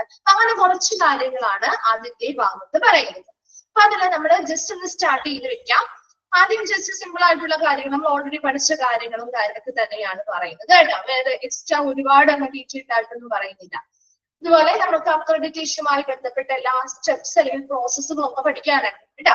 അപ്പൊ അക്രഡിറ്റേഷൻ എന്ന് പറഞ്ഞാൽ ആദ്യം ഒരു ഡെഫിനിഷൻ പോലെയാണ് കൊടുത്തിരിക്കുന്നത്. അത് അണ്ടർലൈൻ ചെയ്ത് വെച്ചോട്ടോ. Accreditation is the external recognition of your adherence to a set of standards to perform an activity or hold a certain status. ഒന്ന് അണ്ടർലൈൻ ചെയ്തിട്ട് അക്രഡിറ്റേഷൻ എന്താണ് എന്നുള്ളതാണ് അവിടെ പറഞ്ഞിരിക്കുന്നത്. അപ്പോ അക്രഡിറ്റേഷൻ എന്ന് പറഞ്ഞാൽ എന്താണ്? It's an external recognition of your adherence to a set of standards to perform an activity or hold a certain status. ഒരു പ്രത്യേക ഒരു നിശ്ചിത പദവി എന്ത് ചെയ്യാ നിലനിർത്തുന്നതിനോ അല്ലെങ്കിൽ ഒരു പ്രവർത്തനം നടത്തുന്നതിനോ, നിശ്ചിത പദവി നിലനിർത്തുന്നതിനോ ഒരു പ്രവർത്തനം നടത്തുന്നതിനോ വേണ്ടി ഒരു കൂട്ടം മാനദണ്ഡങ്ങൾ പാലിക്കുന്നത് കൊണ്ട് അവർക്ക് കിട്ടുന്ന ഒരു ബാഹ്യമായ അംഗീകാരമാണ് അക്രഡിറ്റേഷൻ എന്ന് പറയുന്നത്. മനസ്സിലായോ? അതായത് ഒരു ഹോസ്പിറ്റൽ, നിങ്ങളൊന്ന് ചിന്തിച്ചാൽ മതി. ഒരു ഹോസ്പിറ്റൽ, ആ ഹോസ്പിറ്റലിന് അവരുടെ പദവി നിലനിർത്തണം, അവർക്കൊരു അംഗീകാരം കിട്ടിയിട്ടുണ്ട്, അല്ലെങ്കിൽ അവരുടെ ആ ഒരു സ്റ്റാറ്റസ് നിലനിർത്താൻ വേണ്ടി, ആ ഒരു നിശ്ചിത പദവി നിലനിർത്താൻ വേണ്ടി, അല്ലെങ്കിൽ അവരുടെ പ്രവർത്തനങ്ങൾ നടത്തുന്നതിന് വേണ്ടി, അവിടെ നല്ല ക്വാളിറ്റിയിലുള്ള പ്രവർത്തനങ്ങൾ നടത്തുന്നതിന് വേണ്ടിയിട്ടോ അവർ ഒരു കൂട്ടം സ്റ്റാൻഡേർഡ്സ് അല്ലെങ്കിൽ മാനദണ്ഡങ്ങൾ പാലിക്കുന്നുണ്ടായിരിക്കും. അങ്ങനെ ഒരു കൂട്ടം മാനദണ്ഡങ്ങൾ പാലിക്കുന്നതിന് വേണ്ടിയിട്ട് അവർക്ക് കിട്ടുന്ന ഒരു ബാഹ്യമായിട്ടുള്ള അംഗീകാരമാണ് അക്രഡിറ്റേഷൻ എന്ന് പറയുന്നത്. കിട്ടിയോ ഡെഫിനിഷൻ? കിട്ടിയോ? എന്താണ് അക്രഡിറ്റേഷൻ എന്ന് പറഞ്ഞാൽ? എന്താണ്? സിമ്പിൾ ആയിട്ട് നിങ്ങൾ ഇത്രയും മനസ്സിലാക്കിയാൽ മതി. അക്രഡിറ്റേഷൻ എന്ന് പറഞ്ഞാല് ആ ഒരു സ്ഥാപനം, അതൊരു ഹോസ്പിറ്റൽ തന്നെ നിങ്ങൾ മനസ്സിൽ വിചാരിച്ചോ. അതാണ് കുറച്ചുകൂടി നിങ്ങൾക്ക് എളുപ്പം. ആ ഹോസ്പിറ്റൽ ആണെങ്കിൽ ആ ഒരു സ്ഥാപനത്തിന് അവരുടെ പദവി നിലനിർത്തുന്നതിന് അല്ലെങ്കിൽ അവിടുത്തെ പ്രവർത്തനങ്ങൾ നടത്തുന്നതിന് വേണ്ടി അവരൊരു കൂട്ടം മാനദണ്ഡങ്ങൾ അല്ലെങ്കിൽ സ്റ്റാൻഡേർഡ്സ് അവർ പാലിക്കുന്നുണ്ട്. അങ്ങനെ ഒരു സ്റ്റാൻഡേർഡ്സ് പാലിക്കുന്നുണ്ടല്ലോ, അങ്ങനെ പാലിച്ചുകൊണ്ടല്ലേ അവർ അവിടുത്തെ പ്രവർത്തനങ്ങൾ നടത്തുന്നത്.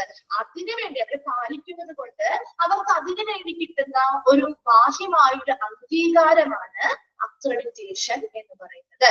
ക്ലിയർ ആണോ? ഇപ്പോ എല്ലാവർക്കും ഓക്കെ ആണോ? നമ്മൾ ഓൾറെഡി പഠിച്ച കാര്യമാണ്. ഈ ഡെഫിനിഷൻ ഓക്കെ ആണോ? ഓക്കെ. Then അടുത്തതായി പറയുന്നത് normally accreditation is held by education institutions or organizations. So പ്രധാനമായിട്ടും നമ്മുടെ accreditation education institutions നടത്താറുണ്ട്. നമ്മുടെ വിദ്യാഭ്യാസ സ്ഥാപനങ്ങളിൽ അല്ലെ, നമ്മൾ പഠിച്ച കോളേജുകളിലൊക്കെ NAAC accreditation കണ്ടിട്ടില്ലേ? കേട്ടിട്ടില്ലേ നിങ്ങള്? അക്രഡിറ്റേഷൻ അല്ലെങ്കിൽ അംഗീകാരത്തിന് വേണ്ടിയിട്ട് നമ്മുടെ എക്സ്റ്റേണൽ ആയിട്ടുള്ള ആളുകൾ വന്ന് അംഗീകാരങ്ങൾ കൊടുക്കുന്നത് എഡ്യൂക്കേഷൻ ഇൻസ്റ്റിറ്റ്യൂഷൻസിന് കിട്ടാറുണ്ട്. അല്ലെങ്കിൽ നമ്മുടെ ഹെൽത്ത് കെയർ ആയിട്ടുള്ള ഓർഗനൈസേഷൻസ്, പല സംഘടനകൾക്കും ഇതുപോലെയുള്ള അംഗീകാരങ്ങൾ അല്ലെങ്കിൽ അക്രഡിറ്റേഷൻ ലഭ്യമാകാറുണ്ട്. And however schemes exist in a variety of industries. പല ഇൻഡസ്ട്രിക്ക് അനുസരിച്ച് പല പല സ്കീമുകൾ, വെറൈറ്റി ഓഫ് സ്കീമുകളാണ് നിലനിൽപ്പ്. ഒരു ഹോസ്പിറ്റലിന് കിട്ടുന്ന അംഗീകാരവും സ്കീമും പോലെ ആയിരിക്കില്ല ഒരു എഡ്യൂക്കേഷൻ ഇൻസ്റ്റിറ്റ്യൂഷനുമായി ബന്ധപ്പെട്ട് വരുമ്പോൾ. അപ്പൊ അത് പല ഇൻഡസ്ട്രിക്ക് അനുസരിച്ച് ആ സ്കീമുകൾ, പല രീതിയിലുള്ള സ്കീമുകൾ എക്സിസ്റ്റഡ് ആണ്, നിലനിൽക്കുന്നുണ്ട്. അപ്പൊ അത് ഓരോ സ്ഥാപനങ്ങളിൽ ഓരോ ഇൻഡസ്ട്രി അനുസരിച്ച് വ്യത്യസ്തമായിരിക്കും. And it can show that an organisation subscribe to certain quality standards or adheres to a voluntary self-regulatory code. അതായത് ഈ ഒരു അംഗീകാരം അല്ലെങ്കിൽ അക്രഡിറ്റേഷൻ കിട്ടുക എന്ന് പറയുന്നത് ആ organisation subscribe to certain quality standards എന്ന് പറയുന്നത്. അതായത് അവരൊരു അംഗീകാരം കിട്ടണമെങ്കിൽ ആ സ്ഥാപനം എങ്ങനെയാണ് അവരുടെ ഗുണനിലവാരവുമായി ബന്ധപ്പെട്ട കൃത്യമായ മാനദണ്ഡങ്ങൾ പാലിക്കുന്നുണ്ട് എന്നാണ് അർത്ഥം, അല്ലെ? കൃത്യമായ മാനദണ്ഡങ്ങൾ അവർ പാലിക്കുന്നുണ്ട് എന്നാണ് അർത്ഥമാക്കുന്നത്. Or adheres to a voluntary self-regulatory code. അതായത് ആ ഒരു സ്ഥാപനം സെൽഫ് റെഗുലേറ്ററി കോഡ് എന്ന് പറയുന്നത് ആ ഒരു സെറ്റ് ഓഫ് സ്റ്റാൻഡേർഡ്സ് അവർ സ്വയം നിയന്ത്രിച്ച് മുന്നോട്ട് കൊണ്ടുപോവുകയാണ് ചെയ്യുന്നത്, അല്ലെ? അപ്പൊ ഒരു അംഗീകാരം നിലനിർത്തണമെങ്കിൽ ആ സ്റ്റാൻഡേർഡ്സ് നമ്മൾ കൃത്യമായിട്ട് കീപ്പ് ചെയ്തു പോകണം, അല്ലെ? അല്ലാതെ കുറച്ച് ദിവസത്തേക്ക് മാത്രം, അല്ലെങ്കിൽ ആ ഒരു അംഗീകാരം കിട്ടുന്നതിന് വേണ്ടി മാത്രമല്ല, അത് നിലനിർന്നു പോകണമെങ്കിൽ നമ്മൾ ആ സ്റ്റാൻഡേർഡ്സും എപ്പോഴും അതേ നിലവാരത്തിൽ തന്നെ കീപ്പ് ചെയ്ത് കൊണ്ടുപോയാൽ മാത്രമേ നമുക്ക് ആ ഒരു അംഗീകാരം നിലനിർത്തി കൊണ്ടുപോകാൻ പറ്റുള്ളൂ. അല്ലാന്നുണ്ടെങ്കിൽ അംഗീകാരം അവിടെ വെച്ച് റദ്ദാവുകയും ചെയ്യും. അപ്പൊ എപ്പോഴും ഒരു അക്രഡിറ്റേഷൻ കിട്ടി എന്ന് പറയുന്നത് അത് ആ ഒരു സ്ഥാപനം അല്ലെങ്കിൽ ആ ഒരു സംഘടന അല്ലെങ്കിൽ ആ ഒരു ഓർഗനൈസേഷൻ കൃത്യമായ ക്വാളിറ്റി സ്റ്റാൻഡേർഡ്സ് അല്ലെങ്കിൽ ഗുണനിലവാരവുമായി ബന്ധപ്പെട്ട മാനദണ്ഡങ്ങൾ പാലിക്കുന്നുണ്ട് എന്നാണ് അർത്ഥമാക്കുന്നത്. അല്ലെങ്കിൽ അവർ സ്വന്തമായിട്ട് ആ ഓരോ സെറ്റ് ഓഫ് സ്റ്റാൻഡേർഡ്സും സ്വന്തമായിട്ട് അവർ എന്ത് ചെയ്യുന്നു, വളരെ വോളണ്ടറിലി സ്വമേധയാ അവർ എന്ത് ചെയ്യുന്നു, ആ ഒരു കോഡ് ഉണ്ടാക്കി അല്ലെങ്കിൽ ഒരു ഗ്രൂപ്പ് ഓഫ് സ്റ്റാൻഡേർഡ്സ് ഉണ്ടാക്കി അവർ ആ ഒരു ക്വാളിറ്റി അവിടെ നിലനിർത്തി കൊണ്ടുപോവുകയോ അല്ലെങ്കിൽ അത് പാലിച്ചു കൊണ്ടുപോവുകയോ ചെയ്യുക എന്നതാണ് ശരിക്കും ഒരു അംഗീകാരം കിട്ടി എന്നതിലൂടെ നാം മനസ്സിലാക്കേണ്ടത്. ഒരു അക്രഡിറ്റേഷൻ എന്ന് പറഞ്ഞാൽ ഇതൊരു ബാഹ്യമായ അംഗീകാരം. എന്തിനു വേണ്ടിയിട്ടാണ്? ആ ഒരു ഓർഗനൈസേഷന്റെ സർട്ടൻ സ്റ്റാറ്റസ്, ഒരു നിശ്ചിത പദവി നിലനിർത്തുന്നതിനോ അല്ലെങ്കിൽ അവിടുത്തെ പ്രവർത്തനങ്ങൾ നടത്തുന്നതിനോ വേണ്ടി അവർ പാലിക്കുന്ന ഒരു കൂട്ടം മാനദണ്ഡങ്ങൾ പാലിക്കുന്നുണ്ട് അവർ, അല്ലെ? അതിനുവേണ്ടി അവർക്ക് കിട്ടുന്ന ഒരു ബാഹ്യമായ അംഗീകാരമാണ് അക്രഡിറ്റേഷൻ എന്ന് പറയുന്നത്. അപ്പൊ അത് പല രീതിയിലുണ്ട്. ഓരോ ഇൻഡസ്ട്രി സ്കീം ഓഫ് അക്രഡിറ്റേഷൻ ആണെന്നുള്ളത് വ്യത്യസ്തമായിരിക്കും. പല സ്കീമുകൾ നിലവിലുണ്ട്. അതുപോലെ തന്നെ ഒരു അംഗീകാരം കിട്ടി എന്ന് പറയുന്നത് ആ ഒരു സ്ഥാപനം കൃത്യമായ ഗുണനിലവാരവുമായി ബന്ധപ്പെട്ട മാനദണ്ഡങ്ങൾ പാലിക്കുന്നുണ്ട് എന്നാണ് അർത്ഥമാക്കുന്നത്. അല്ലെങ്കിൽ അവർ സ്വമേധയാ ഒരു കൂട്ടം സ്റ്റാൻഡേർഡ്സ് ഉണ്ടാക്കി അവരത് എന്ത് ചെയ്യുന്നു, സ്വമേധയാ അത് കൺട്രോൾ ചെയ്ത് കൃത്യമായിട്ട് നിയന്ത്രിച്ചു കൊണ്ടുപോകുന്നുണ്ട് എന്നും നമുക്ക് ഇതിലൂടെ മനസ്സിലാക്കാൻ പറ്റും. ക്ലിയർ ആണോ ആദ്യത്തെ ആ ഒരു ഭാഗം? ഓക്കെ ആണോ?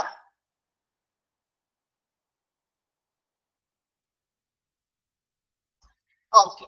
Then അടുത്തത് how to check international hospital accreditation. അപ്പൊ ഇന്റർനാഷണൽ ഹോസ്പിറ്റൽ അക്രഡിറ്റേഷൻ നമുക്ക് ചെക്ക് ചെയ്യാൻ പറ്റുന്നതാണ്. ഇങ്ങനെയുള്ള എംബ്ലംസ് കാണും, കണ്ടിട്ടുണ്ടോ? ഹോസ്പിറ്റലുകൾ ഇങ്ങനെയുള്ള എംബ്ലംസ് യൂസ് ചെയ്യുന്നത് അവർക്ക് ഏത് അംഗീകാരം, ഏത് സ്ഥാപനത്തിൽ നിന്നുള്ള അംഗീകാരമാണോ കിട്ടിയിരിക്കുന്നത് അവരിങ്ങനെയുള്ള എംബ്ലംസ് അവരുടെ എല്ലാ ഇടങ്ങളിലും അവർ വെക്കും, അല്ലെ? ഇപ്പൊ നാബിൽ നിന്നുള്ളതാണെങ്കിൽ ആ ഒരു എംബ്ലം ആയിരിക്കും. അങ്ങനെ ഓരോരോ എംബ്ലംസും ഈ പറയുന്ന ഇന്റർനാഷണൽ ഹോസ്പിറ്റലുമായി ബന്ധപ്പെട്ട അക്രഡിറ്റേഷൻ കിട്ടുന്നതിന്റെ എംബ്ലംസ് ആണ് കേട്ടോ. അത് അവരുടെ എല്ലാ കാര്യങ്ങളിലും അവർക്ക് ഒരു ബ്രോഷർ തയ്യാറാക്കുകയാണെങ്കിൽ അതിൽ വരെ അവർ ഈ ഒരു എംബ്ലം ഒക്കെ വെച്ചിട്ടായിരിക്കും. അതൊരു പബ്ലിസിറ്റി കിട്ടാൻ വേണ്ടിയിട്ട്, ഇത് പബ്ലിക് അറിയണം ഇവിടെ ഒരു അക്രഡിറ്റേഷൻ അംഗീകാരം കിട്ടിയ സ്ഥാപനമാണ് എന്നറിയാൻ വേണ്ടിയിട്ട് നമുക്ക് ചെയ്യാൻ പറ്റുന്ന കാര്യങ്ങളാണ്, അല്ലെ?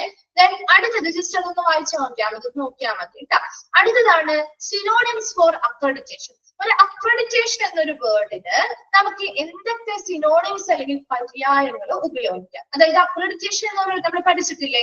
ഇംഗ്ലീഷ് വേർഡ്സ് നമ്മൾ പണ്ട് ക്ലാസ്സുകളിൽ പഠിച്ചിട്ടുണ്ടാവും. ഒരു ഇംഗ്ലീഷ് വേർഡ് പറഞ്ഞാൽ അതിന്റെ സിനോണിമും അന്റോണിമും, അല്ലെ? എന്താണ് സിനോണിം എന്ന് പറയുന്നത്? പര്യായങ്ങളാണ്, അല്ലെ? പര്യായവും വിപരീത പദങ്ങളും ഒക്കെ നമ്മൾ പറയാറുണ്ട്, അല്ലെ?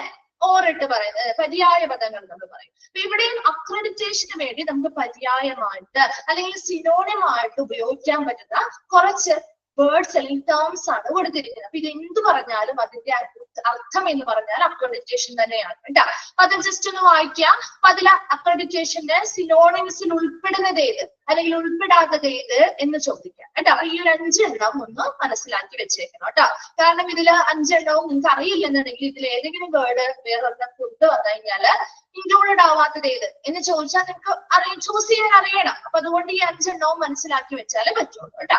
അതിൽ ഒന്നാമത്തതാണ് ഓതറൈസേഷൻ, രണ്ടാമത്തത് കമ്മീഷൻ, മൂന്നാമത്തത് ഡെലിഗേഷൻ, നാലാമത്തത് എംപവർമെന്റ്, അഞ്ചാമത്തത് ലൈസൻസ്. ഓതറൈസേഷൻ എന്ന് പറഞ്ഞാൽ അംഗീകാരം കൊടുക്കുക എന്നുള്ള അർത്ഥം തന്നെയാണ്. ദെൻ കമ്മീഷൻ ചെയ്യുക, ഹോസ്പിറ്റലൊക്കെ കമ്മീഷൻ ചെയ്യുക എന്ന് പറഞ്ഞാലും ഇത് തന്നെയാണ്. അവർക്ക് ആവശ്യമായ അംഗീകാരങ്ങൾ എല്ലാ കാര്യങ്ങളും സ്റ്റാൻഡേർഡ്സ് ഒക്കെ ചെക്ക് ചെയ്ത് നമ്മൾ കമ്മീഷനിങ് ചെയ്യും.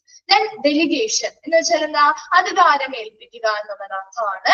എംപവർമെന്റ് എന്ന് പറഞ്ഞാൽ ശാക്തീകരിക്കുക.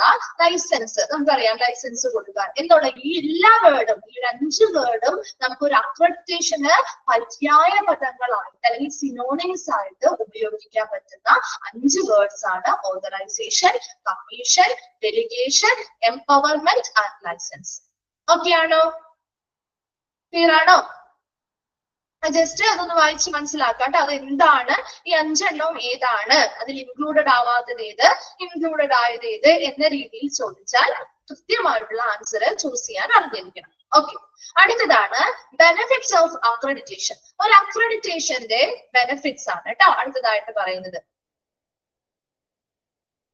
Okay, there are several benefits to accreditation depending on the scheme. അപ്പൊ ഏത് അക്രഡിറ്റേഷൻ സ്കീം ആണോ നമ്മൾ എടുത്തത്? ഇപ്പൊ ഒരു എഡ്യൂക്കേഷൻ ഇൻഡസ്ട്രി പോലത്തെ സ്കീം ആയിരിക്കില്ല ഒരു ഹെൽത്ത് കെയർ മേഖലയിലുള്ള സ്ഥാപനങ്ങൾക്ക് വേണ്ടിയിട്ടുള്ള സ്കീം എന്ന് പറയുന്നത്. അപ്പൊ ഏത് സ്കീം ആണോ നമ്മൾ അക്രഡിറ്റേഷന് വേണ്ടി സെലക്ട് ചെയ്യുന്നത് അതിനെ ആശ്രയിച്ചാണ് ആ ഒരു അക്രഡിറ്റേഷന് പല ബെനിഫിറ്റ്സ് അല്ലെങ്കിൽ നേട്ടങ്ങളുണ്ട്. എന്തിനെ ആശ്രയിച്ചായിരിക്കുന്നത്?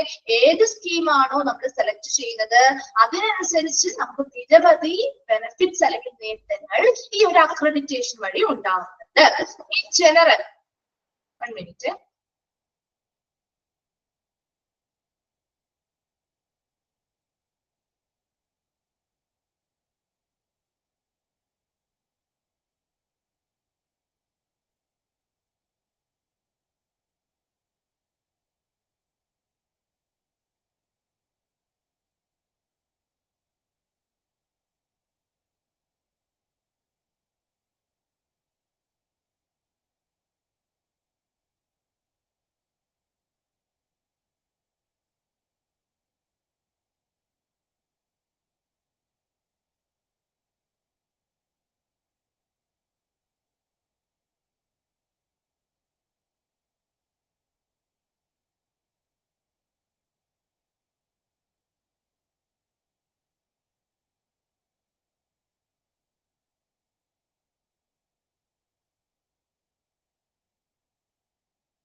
ഓക്കെ, അപ്പൊ നമ്മൾ പറഞ്ഞുകൊണ്ടിരുന്നത് ബെനിഫിറ്റ്സ് ഓഫ് അക്രഡിറ്റേഷൻ ആണ്.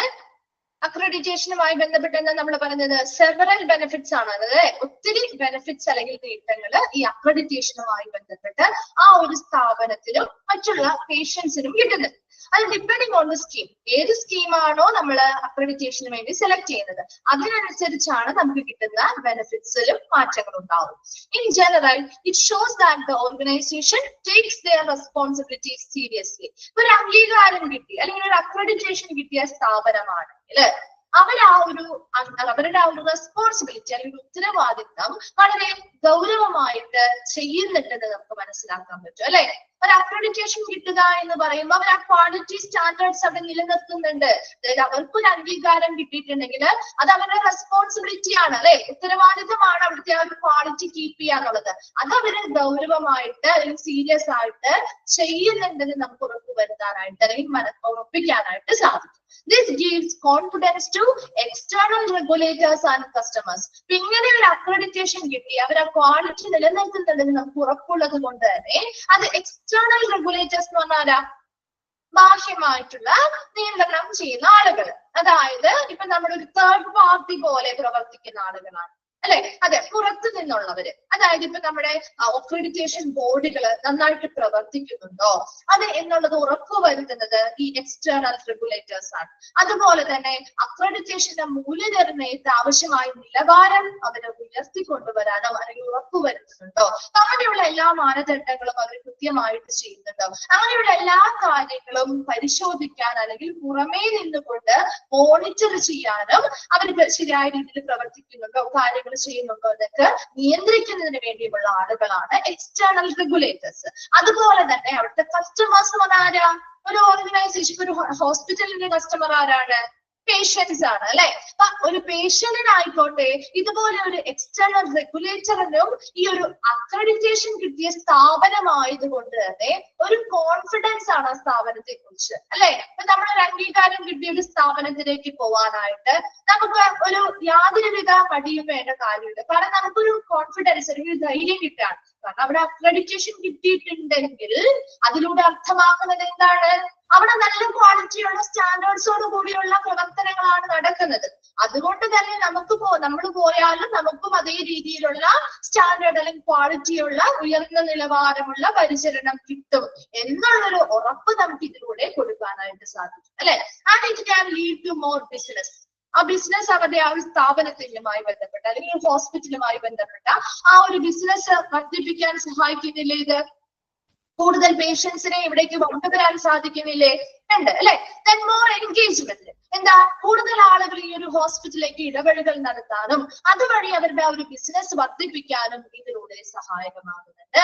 And can give customers or service users confidence in your standards and your ability to comply regulations and laws. അതായത് ഈ പറയുന്ന അക്രഡിറ്റേഷൻ കിട്ടുന്നത് കൊണ്ട് തന്നെ അവര് കൂടുതലും അവരുടെ സ്റ്റാൻഡേർഡ്സ് അവർ കൃത്യമായ മാനദണ്ഡങ്ങൾ പാലിക്കുന്നു, അവർ കൃത്യമായ നിയന്ത്രണങ്ങളും നിയമങ്ങളും പാലിക്കുന്നു. കംപ്ലീ ചെയ്യാന്ന് പറഞ്ഞാൽ പാലിക്കുക എന്നുള്ള അർത്ഥമാണ് കേട്ടോ. അപ്പൊ അവിടെ അവർ കൃത്യമായ നിയന്ത്രണങ്ങളും നിയമങ്ങളും പാലിക്കുന്നു, കൃത്യമായ സ്റ്റാൻഡേർഡ്സ് പാലിക്കുന്നു. അതിലൂടെയൊക്കെ അവർ നൽകുന്ന സർവീസ് യൂസേഴ്സ് അല്ലെങ്കിൽ സർവീസ് ആവശ്യമായിട്ട് വരുന്ന കസ്റ്റമേഴ്സ് അല്ലെങ്കിൽ ഉപഭോക്താക്കൾക്ക് ഒരു കോൺഫിഡൻസ് അല്ലെങ്കിൽ ഒരു ആത്മവിശ്വാസം ഈ സ്ഥാപനത്തെ കുറിച്ച് വർദ്ധിപ്പിക്കാനായിട്ടും ഈ ഒരു അക്രഡിറ്റേഷൻ വഴി സാധിക്കുന്നുണ്ട്. ഒരു ബെനിഫിറ്റ്സ് ഓഫ് അക്രഡിറ്റേഷനിൽ പറയുന്നത് ഒത്തിരി അക്രഡിറ്റേഷനുമായി ബന്ധപ്പെട്ട് നിരവധി ബെനിഫിറ്റ്സ് അല്ലെങ്കിൽ പ്രയോജനങ്ങളാണുള്ളത്. അതിൽ പ്രധാനമായിട്ടും പറയുന്നത് ഒരു അക്രഡിറ്റേഷൻ കിട്ടിയതിന്റെ ഒരു പ്രധാന ബെനിഫിറ്റ് എന്ന് പറയുന്നത് ആ സ്ഥാപനം അവരുടെ റെസ്പോൺസിബിലിറ്റി, ഒരു അംഗീകാരം കിട്ടിയാൽ അവിടെ ആ ഒരു അംഗീകാരം നിലനിർത്തുന്നതിന് വേണ്ടിയുള്ള എല്ലാ ഉത്തരവാദിത്തങ്ങളും അവർ വളരെ സീരിയസ് ആയിട്ട് ചെയ്യുന്നുണ്ട് നമുക്ക് ഉറപ്പുവരുത്താൻ പറ്റും. അതുകൊണ്ട് തന്നെ അവിടെ വരുന്ന കസ്റ്റമേഴ്സിനാണെങ്കിലും എക്സ്റ്റേണൽ റെഗുലേറ്റേഴ്സിനാണെങ്കിലും ആ ഒരു സ്ഥാപനത്തെ കുറിച്ചുള്ള ഒരു ആത്മവിശ്വാസം അല്ലെങ്കിൽ കോൺഫിഡൻസ് ഇതിലൂടെ വർദ്ധിപ്പിച്ചെടുക്കാൻ സാധിക്കുന്നു. അതോടൊപ്പം അവരുടെ കൂടുതൽ ആളുകള് ഇതുമായിട്ട് ഇടപെടലുകൾ നടത്തുന്നത് വഴി തന്നെ അവരുടെ ആ ഒരു ബിസിനസ് വർദ്ധിപ്പിക്കാനും അവന് കൃത്യമായ സ്റ്റാൻഡേർഡ്സും നിയന്ത്രണങ്ങളും നിയമങ്ങളും ഒക്കെ പാലിക്കുന്നത് കൊണ്ട് തന്നെ അവിടെ ആ ഒരു സർവീസിന് വേണ്ടി വരുന്ന ഉപഭോക്താക്കൾ അല്ലെങ്കിൽ കസ്റ്റമേഴ്സ് അല്ലെങ്കിൽ കൺസ്യൂമേഴ്സ് അല്ലെങ്കിൽ യൂസേഴ്സിനൊക്കെ ആ ഒരു സ്ഥാപനത്തെ കുറിച്ചൊരു ആത്മവിശ്വാസം അവരുടെ മനസ്സിൽ വളർത്തിയെടുക്കാനും ഈ ഒരു അക്രഡിറ്റേഷൻ വഴി സാധ്യമാവുന്നുണ്ട്. ക്ലിയർ ആണോ? ബെനിഫിറ്റ്സ് ഓഫ് അക്രഡിറ്റേഷൻ ഓക്കെ ആണോ? ഓക്കെ, ഇനി ഇത്രയും എടുത്താൽ മതി കേട്ടോ. നെക്സ്റ്റ് ക്ലാസ്സിൽ മിസ് അടുത്ത ഭാഗത്തേക്ക് കണ്ടിന്യൂ ചെയ്യാം കേട്ടോ. ഓക്കെ, അടുത്ത ക്ലാസ്സിൽ വരുമ്പോ ഇത്രയും ഒന്ന് വായിച്ചിട്ട് വരണേ. Okay, thank you.